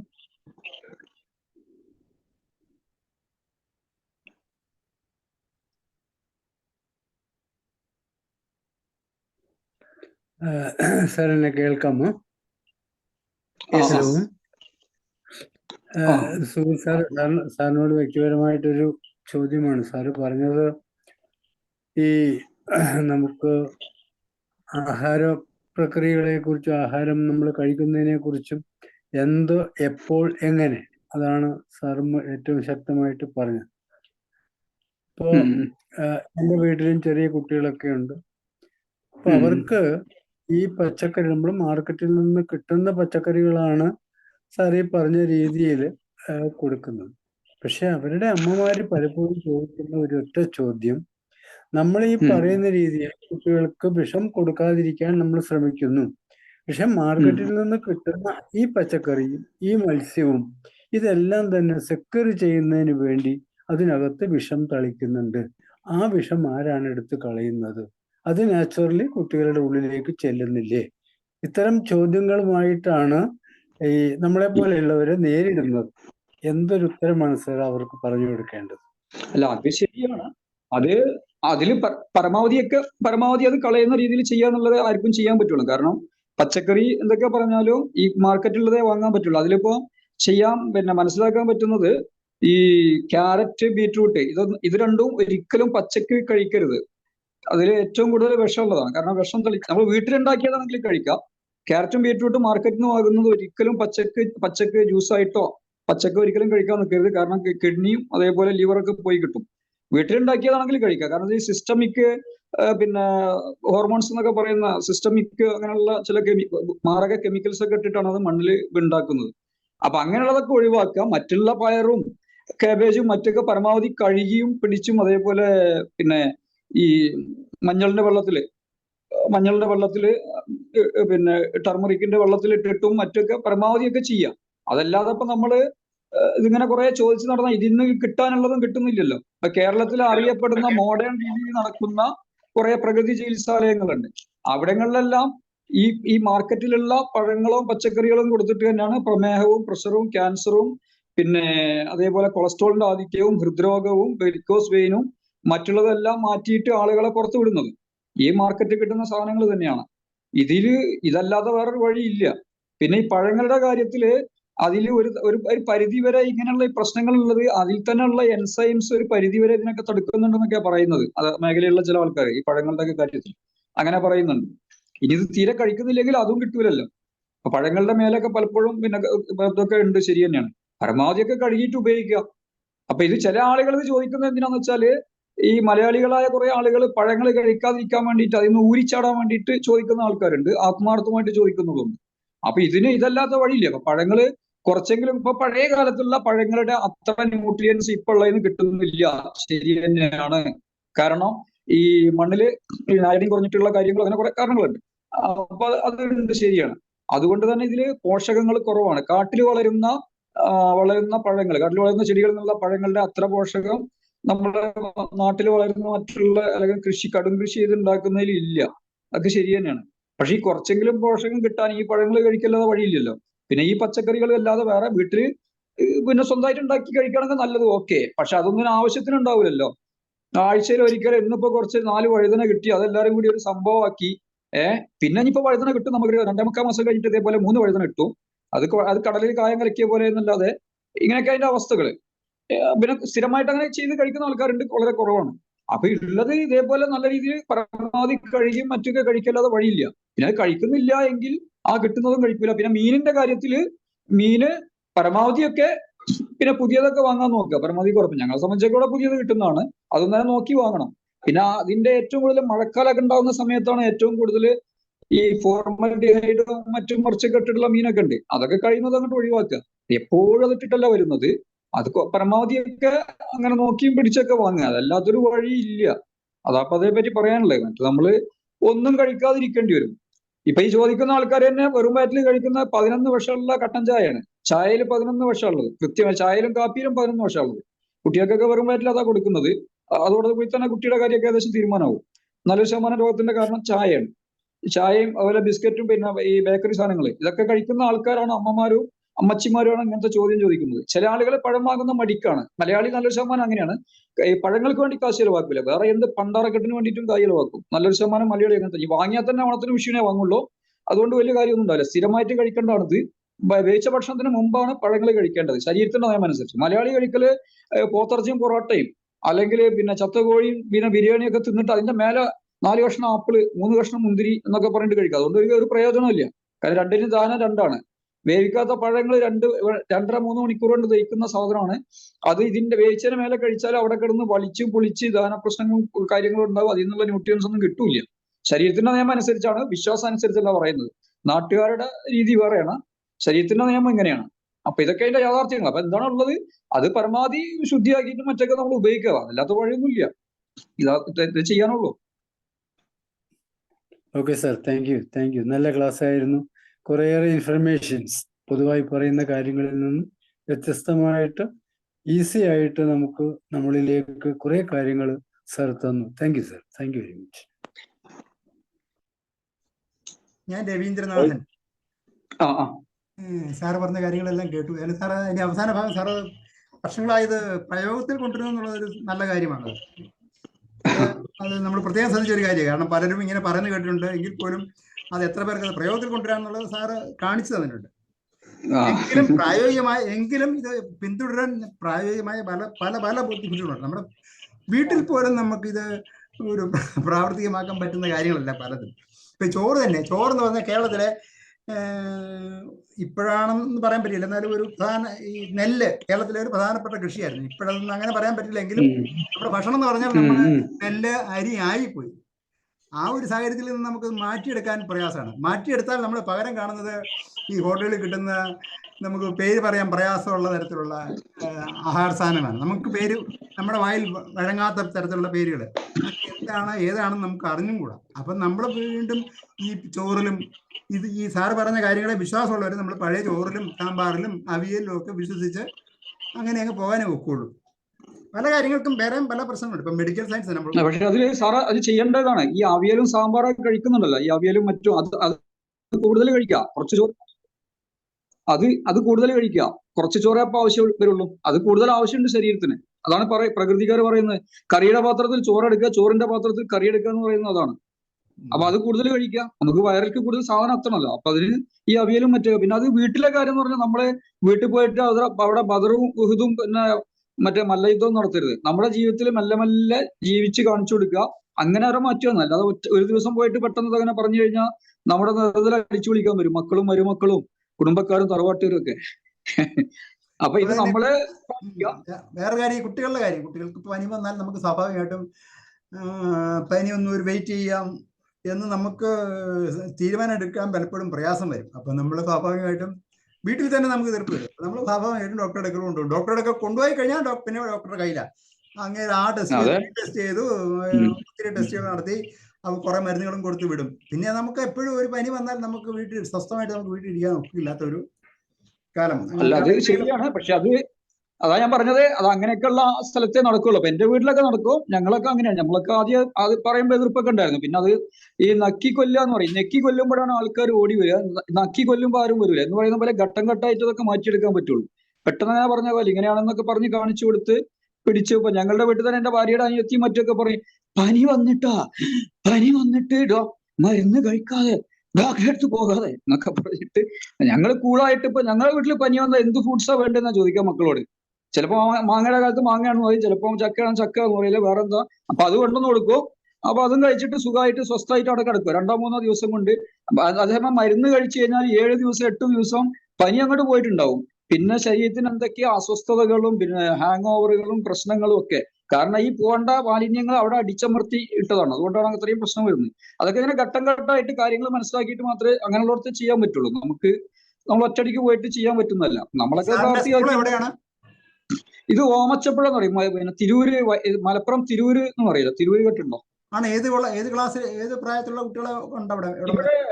ഇവിടെ ചെറിയ പിന്നെ പ്രൈമറി ഉള്ളു, അതായത് 7th വരെ ഉള്ളൂ. LKG മുതൽ 7th വരെ ഉള്ളൂ ഇവിടെ. LKG മുതൽ 7th വരെ ഉള്ളൂ. സാറത് പ്രായോഗികമായിട്ട് ചെയ്യുന്നതിൽ മഹാകാര്യം. അതിന് പബ്ലിസിറ്റി ഉണ്ടാവട്ടെ, മറ്റുള്ളവർ അനുകരിക്കാൻ ശ്രമിക്കട്ടെ. ഇപ്പം പക്ഷെ അത്ര പ്രായോഗികമല്ല ഈ കാര്യങ്ങളൊന്നും. പ്രായോഗികമൊക്കെയാണ് രീതികളെ അത്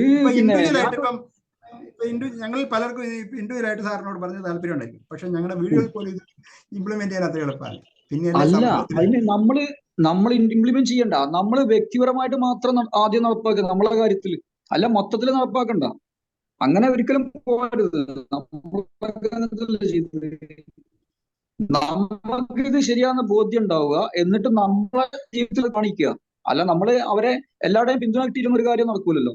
നമ്മളെ വ്യക്തിപരമായിട്ട് അത് ചെയ്ത് നോക്കിയിട്ട് അങ്ങനെ ഇയാള് ഇങ്ങനെ ചെയ്തിട്ട് ചോറിന്റെ അളവ് കുറച്ച് ചത്തുപോയിട്ടൊന്നും ഇല്ലല്ലോ അല്ലേ? ചത്തിട്ടില്ല. അപ്പം സംഭവം ഞാൻ 2018 വരെ ഞാൻ ചോറിന്റെ ഭയങ്കര അഡിക്റ്റ് ആയിരുന്നു. നിങ്ങളെ കഴിക്കുന്നതിനേക്കാളും കണ്ടമാനം. ഞാൻ ചായയും കപ്പിക്ക് 89 നിർത്തി. ഞാൻ 1989 എനിക്ക് 53 വയസ്സായി.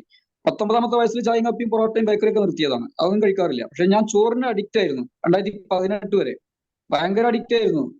ഞാൻ കഴിക്കുന്ന ചോറ് നിങ്ങളൊന്നും കഴിക്കൂല ചിലപ്പോൾ. അങ്ങനെയായിരുന്നു. പിന്നീട് അതിൽ നിന്ന് ഒരു 4-5 ദിവസം എനിക്ക് വലിയ ബുദ്ധിമുട്ടുണ്ടായിരുന്നു. കാരണം അതിന്റെ അളവ് കുറച്ചപ്പോൾ പിന്നെ അങ്ങനെ ചെറിയൊരു ഇതൊക്കെ തോന്നി, ഒരു അസ്വസ്ഥതയൊക്കെ. ഇപ്പൊ ഒരു മിതമായ ചോറേ കഴിക്കാറുള്ളൂ. പച്ചക്കറിയൊക്കെ കൂടുതൽ കഴിക്കും, മീനും കൂടുതൽ കഴിക്കും. അപ്പൊ ചോറിന്റെ അളവ് കുറച്ചു. മറ്റൊരു അങ്ങനെ അമിത ചോറ് കഴിച്ചിരുന്ന പല പ്രശ്നങ്ങളും ഉണ്ടായിരുന്നു. മൂക്കടപ്പ്, പിന്നെ അതേപോലെ ഒരുതരം അസ്വസ്ഥത, കാലത്ത് നീക്കുമ്പോൾ പിന്നെ എന്നും മൂക്കടച്ചിരിക്കും. ഇപ്പൊ ആ വക അതൊക്കെ കഴിഞ്ഞപ്പോ ഒരു പ്രശ്നമില്ല. മൂക്കടപ്പോ അല്ലെങ്കിൽ ജലദോഷം അങ്ങനത്തെ ഒരു പ്രശ്നമില്ല. പണ്ട് കാലത്ത് രാത്രി 11 മണിക്കൊക്കെ ചോറ് കഴിച്ച് കിടന്നിരുന്ന കാലത്ത് രാവിലെ എണീക്കുമ്പോൾ വലിയ ബുദ്ധിമുട്ടും പ്രശ്നങ്ങളും, വയറ്റിന്ന് പോവാതെയൊക്കെ കഫം, എന്നും മൂക്കടപ്പും അസ്വസ്ഥതകളൊക്കെ നല്ലൊരു ശതമാനം ആൾക്കാർ ഇത് അനുഭവിക്കുന്നവരാ. രാത്രി കിടക്കുമ്പോൾ മൂക്കടച്ചിട്ടാണ് കിടക്കുക നല്ലൊരു ശതമാനം ആൾക്കാർ. കാരണം അതിങ്ങനെ കടിച്ചു കയറ്റല്ലേ എപ്പോഴും. കിട്ടുമ്പോഴൊക്കെ കാണുമ്പോഴും തോന്നുമ്പോഴൊക്കെ ഇങ്ങനെ ഭക്ഷണം കഴിച്ചുകൊണ്ടിരിക്കല്ലേ. വയറിന് വിശക്കുമ്പോഴേ ഭക്ഷണം കഴിക്കാൻ പാടുള്ളൂ. സ്കൂളുകൾ പഠിപ്പിക്കുന്നത് മണി നോക്കി ഭക്ഷണം കഴിക്കാൻ. മരപ്പട്ടത്താണ് എല്ലാ സ്കൂളും പഠിപ്പിക്കുന്നത്. പക്ഷെ അതല്ല, വയറിന് വിശക്കുമ്പോഴേ ഭക്ഷണം കഴിക്കാൻ പാടുള്ളൂ. എന്നാൽ തന്നെ ഒരുവിധം പ്രശ്നങ്ങളൊന്നും വരൂല. നമ്മളത് മറ്റുള്ളവരെ നിർബന്ധിക്കാനൊന്നും വേണ്ട. നമ്മുടെ വ്യക്തി ജീവിതത്തിൽ അത് കൊണ്ടു നടന്ന് നോക്കുക. അപ്പൊ ശരിയാന്ന് തോന്നിയ ചിലരൊക്കെ മെല്ലെ മെല്ലെ വരും. അയ്യോ അവർ വരുന്നില്ലെങ്കിൽ വരണ്ട. നമുക്കപ്പൊ അതിന്റെ ഗുണം ശരീരത്തിൽ അനുഭവിക്കാൻ പറ്റും. അത്രേ ഉള്ളൂ.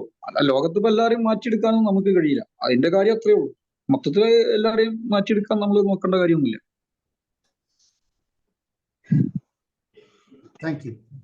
സാറേ നമസ്കാരം. നമസ്കാരം സാബു സാർ നമസ്കാരം. കുറച്ച് ലേറ്റ് ആയി കയറാൻ വേണ്ടിട്ട്. എന്നാന്നുള്ള കുറച്ച് പിടി കിട്ടി. കാരണം ഇത് പറയുമ്പോ എനിക്ക് ആദ്യമായിട്ട് പറയാനുള്ള സാറിന്റെ ക്ലാസ് നല്ല സ്പീഡാണെങ്കിൽ നല്ല രീതിയിൽ മനസ്സിലാവുന്നുണ്ട് എന്നുള്ളതാണ്.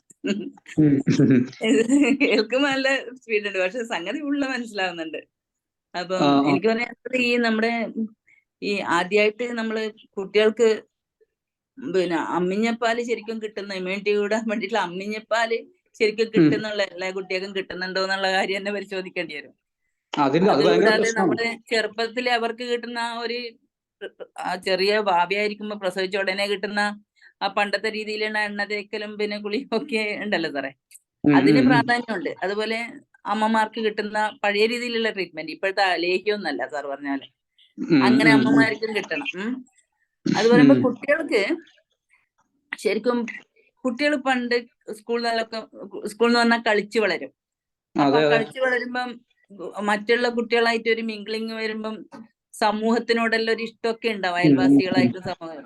പക്ഷെ ഇപ്പൊ എങ്ങനെയാന്ന് പറഞ്ഞാൽ സ്കൂളിൽ പോയിട്ട് വന്നിട്ടാകുമ്പം അവരെ വീട്ടിൽ തന്നെ ഇരുത്തി TV കാണുമ്പം അവര് എന്തെങ്കിലും സ്നാക്സ് കഴിക്കുക, അത് കഴിഞ്ഞിട്ട് ഇവർക്ക് ഫോൺ കൊടുക്കുക. ആ ഫോൺ നോക്കുമ്പോ ഇവരെത്ര ഭക്ഷണം കഴിക്കുന്ന അത്രത്തോളം അവര് ഭക്ഷണം കഴിപ്പിക്കുക. ഇങ്ങനെയുള്ള രീതിയാണ് ഇപ്പൊ കാണുന്നത്. അത് ശരിക്കും പറഞ്ഞാൽ കുട്ടികളെ ശരിക്കും പറഞ്ഞാൽ വളരാൻ അനുവദിക്കുന്നില്ല.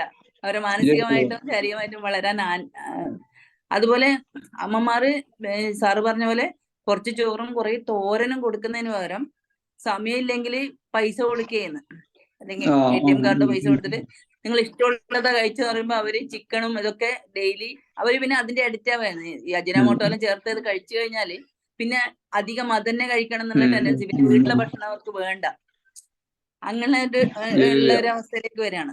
സാർ എന്റെ സ്കൂളിൽ ഇപ്പം ഫ്രൂട്ട്സ് ഡേ, അതുപോലെ ഇപ്പം കുറെ അവരെ മെന്റലായിട്ട് ഇത് മാനസികമായിട്ട് വളർച്ച രീതിയിലുള്ള കളികൾ ഇതൊക്കെ ഞാൻ കണ്ടു. അത് നമ്മളിപ്പം ഒരു കുട്ടീനെ പിറന്നാളിന് ആഘോഷത്തിന് പോയാല് ആ കുട്ടിക്ക് ഉടുപ്പ് വാങ്ങിയിട്ടാ കൊണ്ടുപോകണ്ടേ. എന്റെ അഭിപ്രായത്തിൽ ഉടുപ്പല്ല കൊടുക്കണ്ട, അവർക്ക് ഒരു കളിക്കാനുള്ള ഒരു ടോയ് കൊണ്ട് കൊടുക്കുക. അത് ഇങ്ങനെ സാധാരണ ഇപ്പൊ നമ്മുടെ രാജ്യത്തൊക്കെ ഒരു ടോയ് കൊടുത്താല്, ഒരു ബൊമ്മ കൊടുത്താൽ ആ കുട്ടി 10-12 വയസ്സ് വരെ ആ ബൊമ്മയിൽ തന്നെ കളിക്കും. പക്ഷെ പുറത്തുള്ള രാജ്യത്തിലാണ് ആ കുട്ടി എടുക്കുന്ന ടോയിൽ എഴുതിയിട്ടുണ്ടാവും ഇത്ര വയസ്സുള്ള കുട്ടിയൊക്കെയാണ് അത് എന്ന് പറഞ്ഞിട്ട്, അങ്ങനെയുള്ള ടോയ് മാത്രമേ അവിടെ ഉണ്ടാവുള്ളൂ. അങ്ങനെയുണ്ട് സാറേ, അതിൽ എഴുതിയിട്ടുണ്ട് സാറേ ഇത് 8 years അല്ലെങ്കിൽ 12 years അങ്ങനെയൊക്കെ ഉണ്ട്. പക്ഷെ ഇവിടെ അങ്ങനെയുള്ള അവസ്ഥ ഒന്നും ഇല്ലല്ലോ. അപ്പൊ അതിന്റെ ഒരു പോരായ്മൊക്കെ ഉണ്ട്. ഏതായാലും കുട്ടികളെ സാറിന്റെ ക്ലാസ് എനിക്ക് നല്ല ഇഷ്ടപ്പെട്ടു. പക്ഷെ ഈ ടോപ്പിക്കിനെ പറ്റി പറയുകയാണെങ്കിൽ ഒരുപാട് സംസാരിക്കാണ്ട്, ഇപ്പൊ സമയക്കുറവ് എനിക്കറിയാം, അതുകൊണ്ട് ഞാൻ തൽക്കാലം നിർത്തുന്നു. Thank you sir. ടീച്ചർ എവിടെ സ്ഥലം? കോഴിക്കോട്. എന്താ സാറേ? കോഴിക്കോട് അല്ലേ? ഞാൻ നീലേശ്വരത്താണ്. നീലേശ്വരം അല്ലേ? കാസർഗോഡ് ജില്ലയിലെ നീലേശ്വരത്ത്. അത് ശരി. റോയ് സാർ, ജോർജ് സാർ പറഞ്ഞില്ലല്ലോ.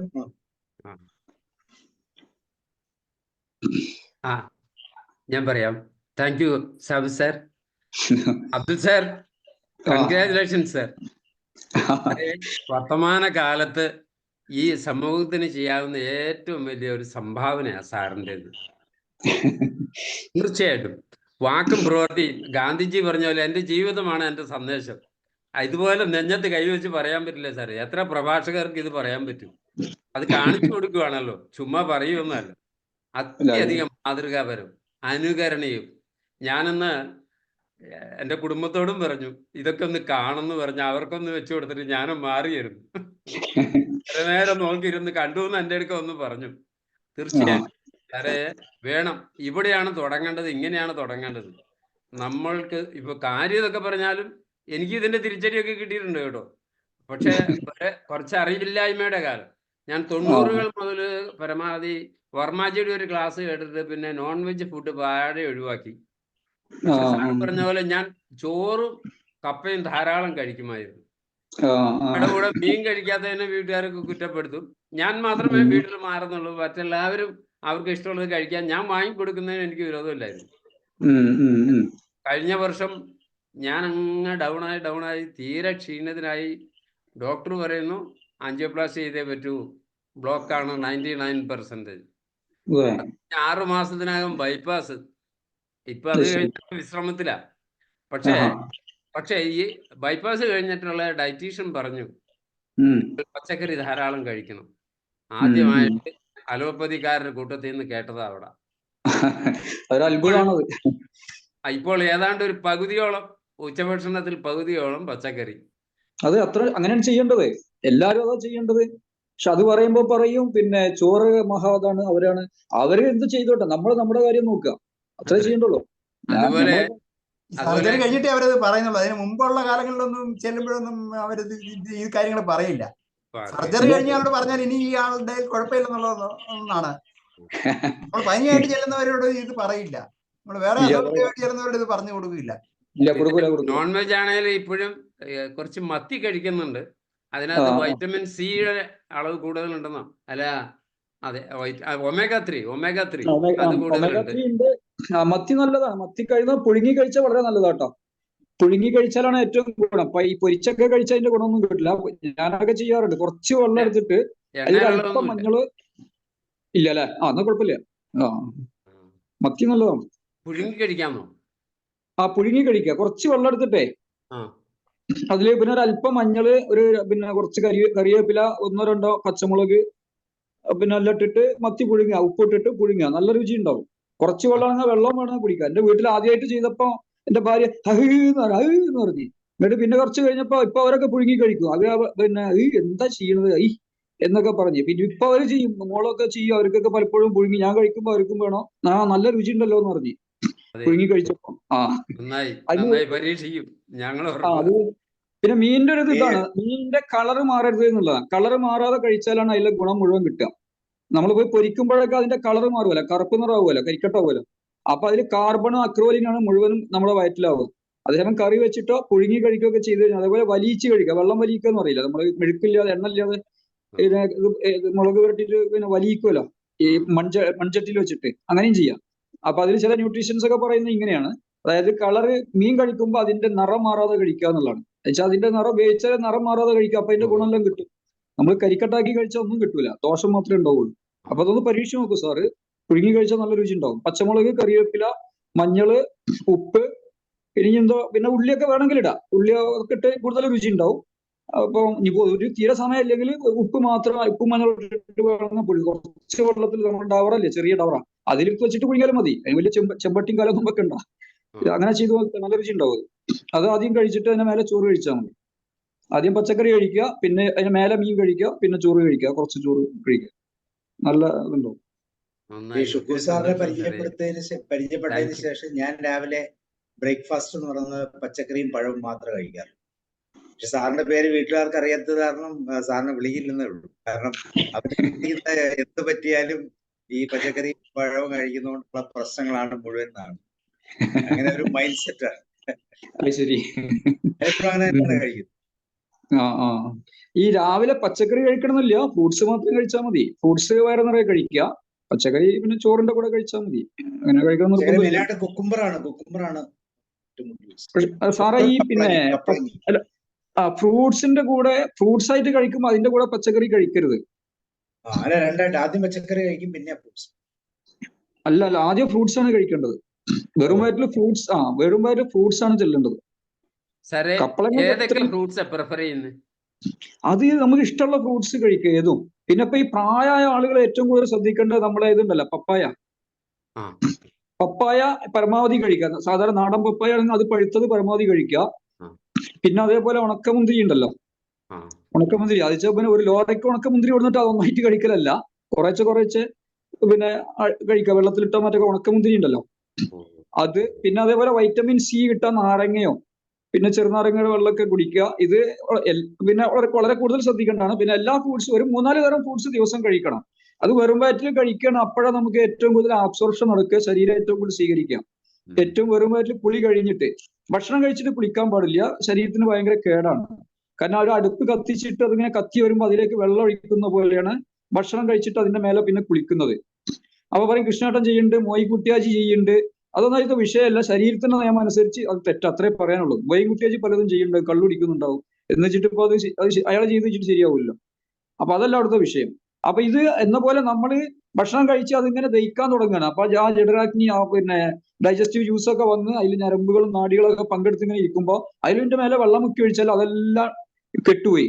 പിന്നെ രണ്ടാമത് ദഹനരസം കാര്യമൊക്കെ ഉണ്ടാക്കി ആക്കി ഭയങ്കര സ്ട്രെയിൻ ഒക്കെ എടുത്തിട്ട് വരണം. ഇത് സ്ഥിരം അങ്ങനെ ആകുമ്പോൾ എന്താണെന്ന് പറയാൻ പറ്റാത്ത രീതിയിലുള്ള രോഗങ്ങളൊക്കെ ശരീരത്തിന് വരും. അത് ഭയങ്കര കേടാണ്. അപ്പൊ കുളി കഴിഞ്ഞിട്ട് പണ്ട് ഇങ്ങനെ പറഞ്ഞിട്ടുണ്ടല്ലോ, പിന്നെ ഉണ്ടിട്ട് കണ്ടാ കുളിക്കുന്നവനെ, പിന്നെ അല്ല ഉണ്ടിട്ട് കുളിക്കുന്നവനെ കണ്ടാ കുളിക്കണം എന്നൊക്കെ പറയില്ലേ, അത് ചെയ്യണത്. അപ്പൊ നമ്മൾ കുളി കഴിഞ്ഞിട്ട് രാവിലെ പഴങ്ങൾ കഴിക്കുകയാണ് വേണ്ടത്. എക്സസൈസ് ഉണ്ടെങ്കിൽ അതെല്ലാം കഴിഞ്ഞ് കുളി കഴിയുക. എന്നിട്ട് എന്താണോ ഉള്ളത് ഒരു 3-4 തരം ഫ്രൂട്ട്സ്. ഇനി അതിന് സാമ്പത്തികം ഇല്ലാത്തവരുണ്ടെങ്കിൽ 2 തരം ഫ്രൂട്ട്സ്. ഇനി അതിനും പറ്റാത്തവരുണ്ടെങ്കിൽ മാറി ഓരോ തരം ഫ്രൂട്ട്സ് എങ്കിലും കഴിക്കുക. ശരിക്കും 3-4 തരം ഫ്രൂട്ട്സ് കഴിച്ചാൽ പിന്നെ ഓരോന്നിലും ഓരോ തരം വൈറ്റമിൻസും മിനറൽസ് ഒക്കെ ആണല്ലോ. എന്ന് പറഞ്ഞാൽ അതിങ്ങനെ തൂക്കി കണക്കാക്കി ഇങ്ങനെ എണ്ണം വെച്ച് അങ്ങനെയൊന്നും കഴിക്കണ്ട. ഏതെങ്കിലും 3-4 തരം ഫ്രൂട്ട്സ് അത് അത്യാവശ്യം കഴിച്ചാൽ തന്നെ പിന്നെ ബ്രേക്ക്ഫാസ്റ്റ് കൂടുതലൊന്നും കഴിക്കേണ്ടി വരില്ല. അപ്പൊ തന്നെ ഈ പിന്നെ സ്റ്റാർച്ച്, ഇത് കാർബോഹൈഡ്രേറ്റ് കുറവായിരിക്കും. അപ്പൊ നമ്മളൊക്കെ അനുഭവത്തിൽ അങ്ങനെയാണ്. പണ്ടൊക്കെ ഞാൻ കണ്ടമാനം ദോശ, അതേപോലെ പിന്നെ ഓട്ടട, പുട്ടൊക്കെ കണ്ടമാനം കഴിച്ചിരുന്നതാണ്. ഇപ്പൊക്കെ കുറച്ചേ കഴിക്കുള്ളൂ, കാരണം ഫ്രൂട്ട്സ് കുറെ കഴിക്കും. പിന്നെ കുറച്ച് ആവശ്യം വരുള്ളൂ. പിന്നെ ഞാൻ പറഞ്ഞ സാധാരണ ഉച്ചക്കൊന്നും കഴിക്കാറില്ല, വൈകുന്നേരം വന്നിട്ട് ചോറ് തിന്നലാണ്. അങ്ങനെ ചെയ്യാറ്. രാവിലെ നന്നായിട്ട് കഴിച്ചു പോകും. അതിന് ഓരോ അങ്ങനെ രീതി ചെയ്യാം, എല്ലാവരും അങ്ങനെ ചെയ്യണമെന്നല്ല. പക്ഷെ നമ്മൾ എത്രത്തോളം ഭക്ഷണം പിന്നെ ഇത് കുറയുന്നു അനുസരിച്ച് നമുക്ക് പിന്നെ രോഗങ്ങൾ കുറയും, ആയുസ് കൂടുന്നൊക്കെയാണ് പറയുന്നത്. അതായത് മാലിന്യങ്ങൾ കുറയും. ഉച്ചഭക്ഷണം പിന്നെ വയറിന് ഉച്ചഭക്ഷണം കഴിക്കാത്തതിന്റെ കാരണം ഇല്ല, ഇപ്പൊ പ്രശ്നമൊന്നുമില്ല. പണ്ടൊക്കെ പ്രശ്നമില്ല, അങ്ങനെ ശീലമായ പ്രശ്നമൊന്നുമില്ല. അതൊക്കെ പിന്നെ അവിടുത്തെ ഓപ്ഷനാണ്. രാവിലെ നന്നായിട്ട് കഴിക്കുന്നതുകൊണ്ട് പിന്നെ നന്നായിട്ട് വയറ് കാലി ആയിക്കോട്ടെ എന്നുള്ള ഒരു രീതിയാണ്. അതുകൊണ്ട് അങ്ങനെ ചെയ്യുന്നത്. പിന്നെ വൈകിട്ട് വന്നിട്ട് നന്നായിട്ട് ചോറും മീനും മറ്റൊക്കെ കഴിക്കും. പിന്നെ രാത്രി ഒന്നും കഴിക്കൂല. ഞാൻ വൈകിട്ട് വന്ന് 5, 5:30, 6 മണിയൊക്കെ ആകുമ്പോഴാണ് ഭക്ഷണം കഴിക്കുക. മിക്കവാറും 5:15, 5:30. അപ്പൊ നന്നായിട്ട് ചോറും പച്ചരിച്ചോറാണ് മിക്കവാറും കഴിക്കാം. പച്ചരിച്ചോറ്, മീന്, പിന്നെ പച്ചക്കറിയൊക്കെ അത്യാവശ്യം ഉണ്ടാവും. അപ്പൊ പിന്നെ ചോറ് കുറച്ചേ ആവശ്യം വരുള്ളൂ. മത്തനും പിന്നെ ഇത് ചെറുപയറൊക്കെ വെച്ചാൽ നല്ലൊരളവിൽ കഴിക്കും. പിന്നെ മീന് കഴിക്കും. പിന്നെ കുറച്ച് ചോറേ ആവശ്യം ഉണ്ടാവുള്ളൂ. എന്നാലും ഒന്ന് ശ്രദ്ധിച്ചേ കഴിക്കുള്ളൂ. കാരണം അമിതമാകരുതെന്ന് കരുതിയിട്ട് അങ്ങനെ ചിലപ്പോൾ ചില സമയത്തൊക്കെ ചോറ് കുറച്ച് കൂടി പോകും. പിന്നെ എപ്പോഴെങ്കിലൊക്കെ. എന്നാലും പഴയ പോലെ ഒന്നുമില്ല. പണ്ട് കണ്ടമാനം ചോറ് കഴിച്ചിരുന്നു. 2018 വരെ അങ്ങനെ ആയിരുന്നു. ഒരുപാട് ചോറ് കഴിക്കും. ഈ ഡാവറക്ക് 3 ഡാവറ കറിയൊക്കെ എനിക്ക് വേണ്ടി വരും. അങ്ങനെ കറി കുറെ കുടിക്കും ചെയ്യും. കറി ഇപ്പോഴും കുടിക്കും കേട്ടോ. പക്ഷേ ഇത് തേങ്ങ അരച്ച് വെച്ച കറി ഇപ്പോഴും കുടിക്കും. വേറെ ആരും കറിയൊന്നും കുടിക്കും. എന്റെ ഭാര്യ പറയും കറി ഇത് എവിടെ നിന്ന് കിട്ടിയ സ്വഭാവമാണെന്നൊക്കെ ചോദിക്കും. കറി കുടിക്കില്ല. അപ്പൊ അങ്ങനെ ഒക്കെ ഉണ്ടായിരുന്നു അന്ന്. ഇപ്പൊ തേങ്ങയുടെ അരവ് കുറച്ച് തേങ്ങ അരക്കേണ്ടി വരുള്ളൂ. കാരണം പണ്ടത്തെ അത്ര കറി കൂട്ടേണ്ടി വരുന്നില്ല. മറ്റേ കണ്ടമാനം ചോറ് കഴിക്കുമ്പോൾ 3 ഡവറ കറിയൊക്കെ മാറി തരും. ഇപ്പൊ പിന്നെ അത്ര ആവശ്യമില്ല. കുറെ തേങ്ങ ഒക്കെ ബാക്കിയാണ്. ഇപ്പൊ പഴയ പോലെ ചിലവാകുന്നില്ല തേങ്ങ. അന്ന് അങ്ങനെ ഉണ്ടായിരുന്നു. അപ്പൊ തെറ്റാന്ന് മനസ്സിലായപ്പോ നമ്മളതിന് പിൻവാങ്ങി. അതിന്റെ സ്വസ്ഥത ശരീരത്തിന് ഉണ്ട് താനും. കഫവും കാര്യം പ്രശ്നങ്ങളൊന്നും ഇല്ല. പിന്നെ നമുക്ക് ലോകത്തെ എല്ലാവരുടെയും സർട്ടിഫിക്കറ്റ് കിട്ടി, അംഗീകാരം കിട്ടി, ഒപ്പ് കിട്ടി, അവർ കോൺഫറൻസ് കൂടിയിട്ട് നമ്മളെ കാര്യം നടക്കില്ല. നമുക്ക് കാര്യം ശരിയാന്ന് പറഞ്ഞാൽ പരമാവധി ഫോളോ ചെയ്യാം. മറ്റവനും എന്തായി ഏതായി നമ്മുടെ വിഷയമല്ല. അപ്പൊ ഋഷിമാരും മുനിമാരും മറ്റും പറഞ്ഞ് അത് ധാർമ്മികമായിട്ട് അത് ശരിയാന്ന് നമുക്ക് തോന്നിയാൽ ഫോളോ ചെയ്യുക, അത്രേ ഉള്ളൂ. അല്ല ലോകത്തെല്ലാവരും സർട്ടിഫിക്കറ്റ് കിട്ടി, ആ ഡാക്ടർ മോൻ ഇങ്ങനെയാണ്, മറ്റേ ഡാക്ടർ മെഡിക്കൽ കോളേജിൽ പഠിച്ചതാണ്, ഇന്ന ആചാര്യ ഇങ്ങനെയാണ്, നമ്പൂരി ഇങ്ങനെ, നമ്മുടെ വിഷയമല്ല. നമ്മൾ അത് ശരിയാന്ന് നമ്മൾ ഫോളോ ചെയ്യുക, അല്ലെങ്കിൽ പോണായിക്ക് പോകാൻ പറയാം, ഇത്രേ ഉള്ളൂ. അല്ലാതെ അവിടെ ഒന്നും ചെയ്യേണ്ട കാര്യമില്ല. സാറ് പറഞ്ഞ പോലെ ഒത്തിരി പേര് എന്നെ കളിയാക്കി. കാരണം സദ്യക്കൊക്കെ ചെല്ലുമ്പോൾ ഞാനിങ്ങനെ ഭക്ഷണത്തിന്റെ ഈ മാറ്റം പറയുന്നതുകൊണ്ട് അവിടെയൊക്കെ തലയൊറിയുന്നവർ പലരായിരുന്നു. അവരൊക്കെ ഇപ്പൊ എന്നെ കളിയാക്കുക. കണ്ടില്ലേ. എന്താ ചെയ്യണേ? ഞാൻ പറഞ്ഞു കെയർലെസ് ആയി ഡ്രൈവ് ചെയ്താൽ ആക്സിഡന്റ് ഉണ്ടാവാം. വെയിറ്റിംഗ് ഷെഡിൽ ഇരുന്നവരുടെ പേരിൽ വണ്ടി കയറിയിട്ട് യാവുന്നില്ലേ? ഇപ്പൊ എന്താ ചെയ്യാ എന്നൊക്കെ പറഞ്ഞ് ഞാൻ നിൽക്കും. Okay sir, thank you so much. സാറേ, ഞാന് ഈ 3 നേരം അരിയാഹാരം കഴിച്ചുകൊണ്ടിരുന്ന ആളാ ചെറുപ്പത്തില്. പക്ഷെ പ്രായോഗികമായി ജീവിതത്തിലെ സൗകര്യങ്ങളൊക്കെ വെച്ച് വ്യത്യാസങ്ങൾ വന്നതാണ്. പക്ഷെ എന്റെ ഫാദറ് ഡയബറ്റിക്കും പ്രഷറും ഉണ്ടായിരുന്ന ആള്, ഈ പറയുന്ന ഡയബറ്റിക്കിന് ഗുളികയും പ്രഷറിനും ഇതും കഴിച്ചുകൊണ്ടിരുന്ന ആള് നാച്ചുറോപ്പതിയിലൂടെ ഭക്ഷണ പ്രക്രിയയിലൂടെ ഈ 2 ഇതും കുറച്ച ആളാണ്. അപ്പൊ എനിക്ക് ജീവിതത്തിലെ അനുഭവത്തിൽ നിന്ന് ഞാനത് മനസ്സിലാക്കിയിട്ടുണ്ട്.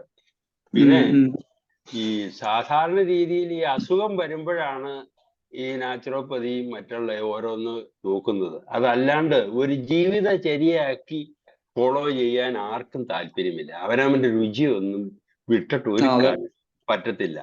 വേണമെങ്കിൽ ഒരു നേരമൊക്കെ അങ്ങനെ ചെയ്യുമായിരിക്കും. പക്ഷെ സാറ് ചെയ്യുന്ന ഒരു കാര്യം, അതെ, കുട്ടികളായിരിക്കുമ്പോൾ തന്നെ അതിനുള്ള ഒരു ട്രെയിനിങ് കൊടുക്കുക എന്ന് പറയുന്നത് ഒരു വലിയ കാര്യമാണ്. അത് എത്ര നോക്കിയാലും നമുക്ക് അനുഭവം ഉള്ളതാണേലും നമ്മുടെ കൊച്ചുമക്കളെ ഒന്നും അത് ചെയ്യിക്കാൻ പറ്റത്തില്ല. അഥവാ നമ്മൾ പറഞ്ഞാൽ തന്നെ നമ്മുടെ അത് പ്രാക്ടീസ് ചെയ്യുന്ന ഏതായാലും സാറ് തുടങ്ങി വെച്ച ആ ഒരു കാര്യം ഒരു വലിയ മുതൽക്കൂട്ടാണ്. അത് എല്ലായിടത്തും സ്പ്രെഡ് ചെയ്യുക എന്ന് പറയുന്നതാണ് ഇതിനകത്ത് ചെയ്യാൻ പറ്റുന്ന ഒരു കാര്യം. പിന്നെ അസുഖം വരുമ്പോൾ ഇപ്പൊ ഓരോരുത്തരും മുറിവൈദ്യം പോലെ അത് കഴിച്ചാൽ മതി, ഇത് കഴിച്ചാൽ മതി എന്നൊക്കെ പറയും. പിന്നെ സാറേ, ഞാൻ പറയുന്ന വേറൊരു കാര്യം എന്ന് പറയുന്നത്, നമ്മൾ ഈ ഫ്രൂട്ട്സ് കഴിക്കുക എന്ന് പറഞ്ഞാല് ഈ അരിയാഹാരമൊക്കെ കഴിച്ച് വയറ് നിറച്ച് നല്ല ക്വാണ്ടിറ്റി കഴിച്ചുകൊണ്ടിരിക്കുന്ന ആള് ഈ ചെറിയ ഫ്രൂട്ട്സ് കഴിച്ചാൽ ഉണ്ടാവും. ആകെ കഴിക്കാൻ പറ്റുന്നത് ചക്കയാണെങ്കിൽ ചക്കപ്പഴം കൂടുതൽ കഴിക്കാൻ പറ്റും. അല്ലേ സാറ് പറഞ്ഞോണ്ട് തന്നെ പപ്പയ ആണേലും കുറെ കഴിക്കാം. അല്ലാതെ ഏത് ഫ്രൂട്ട്സ് കഴിച്ചാണ് നമുക്ക് വയറ് നിറച്ച് കഴിക്കാൻ പറ്റുന്നുള്ളത്? അത് സാറേ, അതില് വേറൊരു കാര്യമുണ്ട്. അതെ, അത് ഈ 3-4 തരം ഫ്രൂട്ട്സ് ചെല്ലുമ്പോ ഇതിനെല്ലാം കുറേശ്ശെ ചെന്ന് കഴിഞ്ഞാൽ വയറ് നിറയും. ഒരു വാഴപ്പഴം, കുറച്ച് മുന്തിരി, ഒരു ആപ്പിൾ അല്ലെങ്കിൽ ഒരു ആപ്പിളിന്റെ പകുതി, അല്ലെങ്കിൽ ഒരു കൈതച്ചക്കയുടെ കഷ്ണം, ഇതെല്ലാം കൂടി ചെന്നാൽ തന്നെ ഇതിൽ ന്യൂട്രിയൻസ് കൂടുതലുള്ളതുകൊണ്ട് കുറച്ച് കഴിച്ചാൽ തന്നെ വയറ് നിറയും. ഇപ്പൊ പുഴുങ്ങിയ നേന്ത്രപ്പഴം കഴിച്ചാൽ കൂടുതൽ നേന്ത്രപ്പഴം കഴിക്കാം നമുക്ക്, 2 3 ഒക്കെ ചിലർക്ക് കഴിക്കാം. പക്ഷെ വേവിക്കാത്ത നേന്ത്രപ്പഴം ചിലപ്പോൾ 1 2 കഴിക്കാൻ പറ്റുള്ളൂ, അല്ലെങ്കിൽ 1.5 കഴിക്കാൻ പറ്റുള്ളൂ. അതിൽ ന്യൂട്രിയൻസ് കൂടുതലുണ്ട് അങ്ങനെ. അപ്പൊ അതുകൊണ്ട് 3 4 തരം ഫ്രൂട്ട്സ് ആകുമ്പോൾ ഇതിന്റെ കുറെയൊക്കെ നമ്മുടെ തോന്നലാണത്. ഈ ന്യൂട്രിയൻസ് ഇതിനെല്ലാം കൂടി കുറെ കിട്ടുമ്പോൾ നമുക്ക് അത് മതിയാവും. അങ്ങനെ ഉണ്ട്, ഞാൻ അനുഭവം കൊണ്ട് പറയാം. അല്ല, അത് മനസ്സുകൊണ്ട് തന്നെ വയറ് നിറച്ച് ഈ ഇഡലിയും ദോശയും മറ്റതൊക്കെ തിന്നയാള് ക്വാണ്ടിറ്റി ഇല്ലാണ്ട് വരുമ്പോഴത്തേക്കും പിന്നെ കുറെ കഴിയുമ്പോ പെട്ടെന്ന് വിശക്കൂല്ലോ എന്നൊക്കെ ഉള്ള ഒരു ചില ചില കാര്യങ്ങളുണ്ട്. പിന്നെ ഞാൻ ഈ കാര്യങ്ങളിലൂടെ എനിക്ക് തന്നെ വളരെ ഇത് ബോധ്യം വന്ന ഒരു കാര്യമുണ്ട്. എൻ്റെ മോക്കും എൻ്റെ അനിയന്റെ പുത്രിക്കും ഒരേ ഹോസ്റ്റലിൽ താമസിച്ചുകൊണ്ടിരുന്ന അവിടെ ഹോസ്റ്റലെല്ലാം ജോണ്ടിസ് വന്നു. അപ്പോ എന്റെ ഫാദർ ഉണ്ടായിരുന്ന സമയത്ത് ഈ ജോണ്ടിസിന്റെ കാര്യം പറഞ്ഞപ്പോഴത്തേക്കും അതിന് വേറെ മരുന്നൊന്നും കഴിക്കണ്ട, ഈ പറഞ്ഞ ഫ്രൂട്ട്സും മറ്റൊക്കെ കഴിച്ചിരുന്നാൽ മതി അതാന്നൊക്കെ പറഞ്ഞു. അപ്പൊ അനിയന്റെ കുട്ടിയെ ഡോക്ടറെ പോയി കണ്ടു. അപ്പോ ഏതായാലും എന്റെ മോള് അത് ഉൾക്കൊള്ളാൻ തയ്യാറായി, ഞാൻ അങ്ങനെ തന്നെ ഇരിക്കുന്നു. അപ്പോ ഭയങ്കരമായ പ്രശ്നമാണ് വരുന്നത്. എന്റെ വൈഫൊക്കെ പറഞ്ഞു മാരകമായ രോഗമാണ്, കൊച്ചിനെ കൊല്ലാൻ പോവുകയാണെന്ന് പറയും. പക്ഷെ കുട്ടി അത് ഉൾക്കൊണ്ടത് കൊണ്ട് അത് ഫോളോ അങ്ങ് ചെയ്തു. അപ്പൊ അനിയന്റെ കുട്ടി ഡോക്ടറെ കണ്ടു. അപ്പൊ പറഞ്ഞത് ഇങ്ങനെ ചേട്ടന്റെ കുട്ടി ഇങ്ങനെയൊന്നും പോകുന്നില്ലോ. അത് അങ്ങനെയൊന്നും അല്ല, അത് വേറെ വല്ലവരെയും കണ്ട് മരുന്ന് കഴിക്കണുണ്ടാകും, ചുമ്മാ പറയണതാ എന്നൊക്കെ പറഞ്ഞു. ഏതായാലും നമ്മൾ ഈ ബ്ലൂ രൂപൻ ഇതുണ്ടല്ലോ, ഇതുണ്ടല്ലോ ലിവറിന്റെ ബിലിറൂബൻ ടെസ്റ്റ് ചെയ്യും. അതെ, ഈ ബിലിറൂബൻ കൂടി വരണു, മറ്റവരുടെയൊക്കെ അങ്ങനെയൊക്കെ നിൽക്കുന്നു. ഏതായാലും ആദ്യം തന്നെ മോളുടെ മഞ്ഞപ്പിത്തം മാറി, കുറെ കൂടെ കഴിഞ്ഞേ മാറിയുള്ളൂ. അപ്പൊ ഡോക്ടറോട് പറഞ്ഞു അത് പെട്ടെന്ന് മാറിയല്ലോ, ഇതിങ്ങനെ അല്ലായിരുന്നു നാച്ചുറൽ. അതെ, പല സൈസ് ഉണ്ട് സാധനം. പിന്നെ അല്ലെങ്കിൽ ഏതെങ്കിലും രീതിയിലുള്ള വേറെ മരുന്ന് കൊടുത്തിട്ടുണ്ടോ, മിണ്ടാതിരിക്കുന്നതാ, പറയാത്തതാണ് എന്ന് പറയും. അപ്പൊ ഞാൻ പറഞ്ഞു എന്നാന്ന് വെച്ച് കഴിഞ്ഞാല് ഏത് ഇതാണെങ്കിലും ഇത് അനുഭവത്തിലൂടെ മനസ്സിലാക്കുക അല്ലാതെ സാമ്പത്തിക നേട്ടത്തിന് വേണ്ടിയിട്ട് ഉള്ള ചില പ്രവണതകളുണ്ട്, അത് അതിജീവിക്കാൻ ബുദ്ധിമുട്ട്. അപ്പൊ സ്വന്തം അനുഭവത്തിൽ നിന്ന് കുറേശ്ശെ മനസ്സിലാക്കി കഴിഞ്ഞാൽ അത് ഉൾക്കൊണ്ടു പോകും എന്ന് പറയാനാണ് ഞാനത്. അപ്പൊ ഏതായാലും സാറ് ചെയ്യുന്ന ഈ ഒരു ശ്രമം ഒത്തിരി വേറെ കാണുമായിരിക്കും, അതിന് തയ്യാറായി പിള്ളേരുടെ മാതാപിതാക്കളും വരണ്ടേ. അപ്പൊ അവർക്ക് അങ്ങനെ അനുഭവം കിട്ടുന്നത് കൊണ്ട് അപ്രീഷിയേറ്റ് ചെയ്യുന്നത്. അപ്പൊ അതുകൊണ്ട് ഒരു നല്ല കാര്യമാണ് ഈ സമൂഹത്തോട് ഇന്നത്തെ കാലഘട്ടത്തിൽ ചെയ്യാൻ പറ്റുന്ന ഒരു നല്ല കാര്യം സാർ തുടങ്ങി വെച്ചതിൽ വളരെയധികം സന്തോഷമുണ്ട്. പക്ഷെ ഇവിടെയൊക്കെ വലിയ പാടാണ് പ്രാക്ടീസ് ചെയ്യാൻ. ഏതായാലും ആ ശ്രമത്തിന് വളരെയധികം അഭിനന്ദനങ്ങൾ. പിന്നെ വേറെ ഉണ്ട് സാറേ, കളിയാക്കുന്ന ചില കാര്യങ്ങളുണ്ട്. ഈ നാച്ചുറോപ്പതിയിലൊക്കെ ചെയ്തുകൊണ്ടിരിക്കുന്ന ആൾക്ക് ചിലപ്പോൾ പെട്ടെന്ന് ചില സംഭവങ്ങളൊക്കെ വേണമെങ്കിൽ ഈ സർജറിയോ അലോപ്പതി പോലെയുള്ള കാര്യങ്ങൾ വേണ്ടി വരുന്ന സമയത്ത് ഈ പ്രിൻസിപ്പിളൊക്കെ വിട്ടുകളഞ്ഞ് ഒളിഞ്ഞു പോകേണ്ട കാര്യങ്ങൾ വന്നിട്ടുണ്ട്, എനിക്കറിയാം. അതൊക്കെ ഉണ്ട്, അതായത് അത് അത്യാവശ്യ ഘട്ടങ്ങളിൽ അപ്പൊ മറ്റുള്ളവർ അത് മുതലെടുക്കും. ഇപ്പൊ നാച്ചുറോപ്പതി കാര്യങ്ങൾ ചെയ്തുകൊണ്ടിരുന്ന ഒരാൾക്ക് കാട്രാക്ട് ഓപ്പറേറ്റ് ചെയ്യണം, മരുന്ന് നാച്ചുറോപ്പതി കൊണ്ട് നേരെയാക്കാൻ പറ്റില്ലല്ലോ. പക്ഷെ ഈ നാച്ചുറോപ്പതിയിൽ ഇരിക്കുന്ന ആള് കാട്രാക്ട് ഓപ്പറേഷന് പോയി എന്ന് അറിയുമ്പോ അലോപ്പതിയെ സമീപിച്ചു എന്നല്ലേ പറഞ്ഞേ. അപ്പോ അതിനെതിരായിട്ടുള്ള പ്രൊപ്പഗാൻഡ വരും.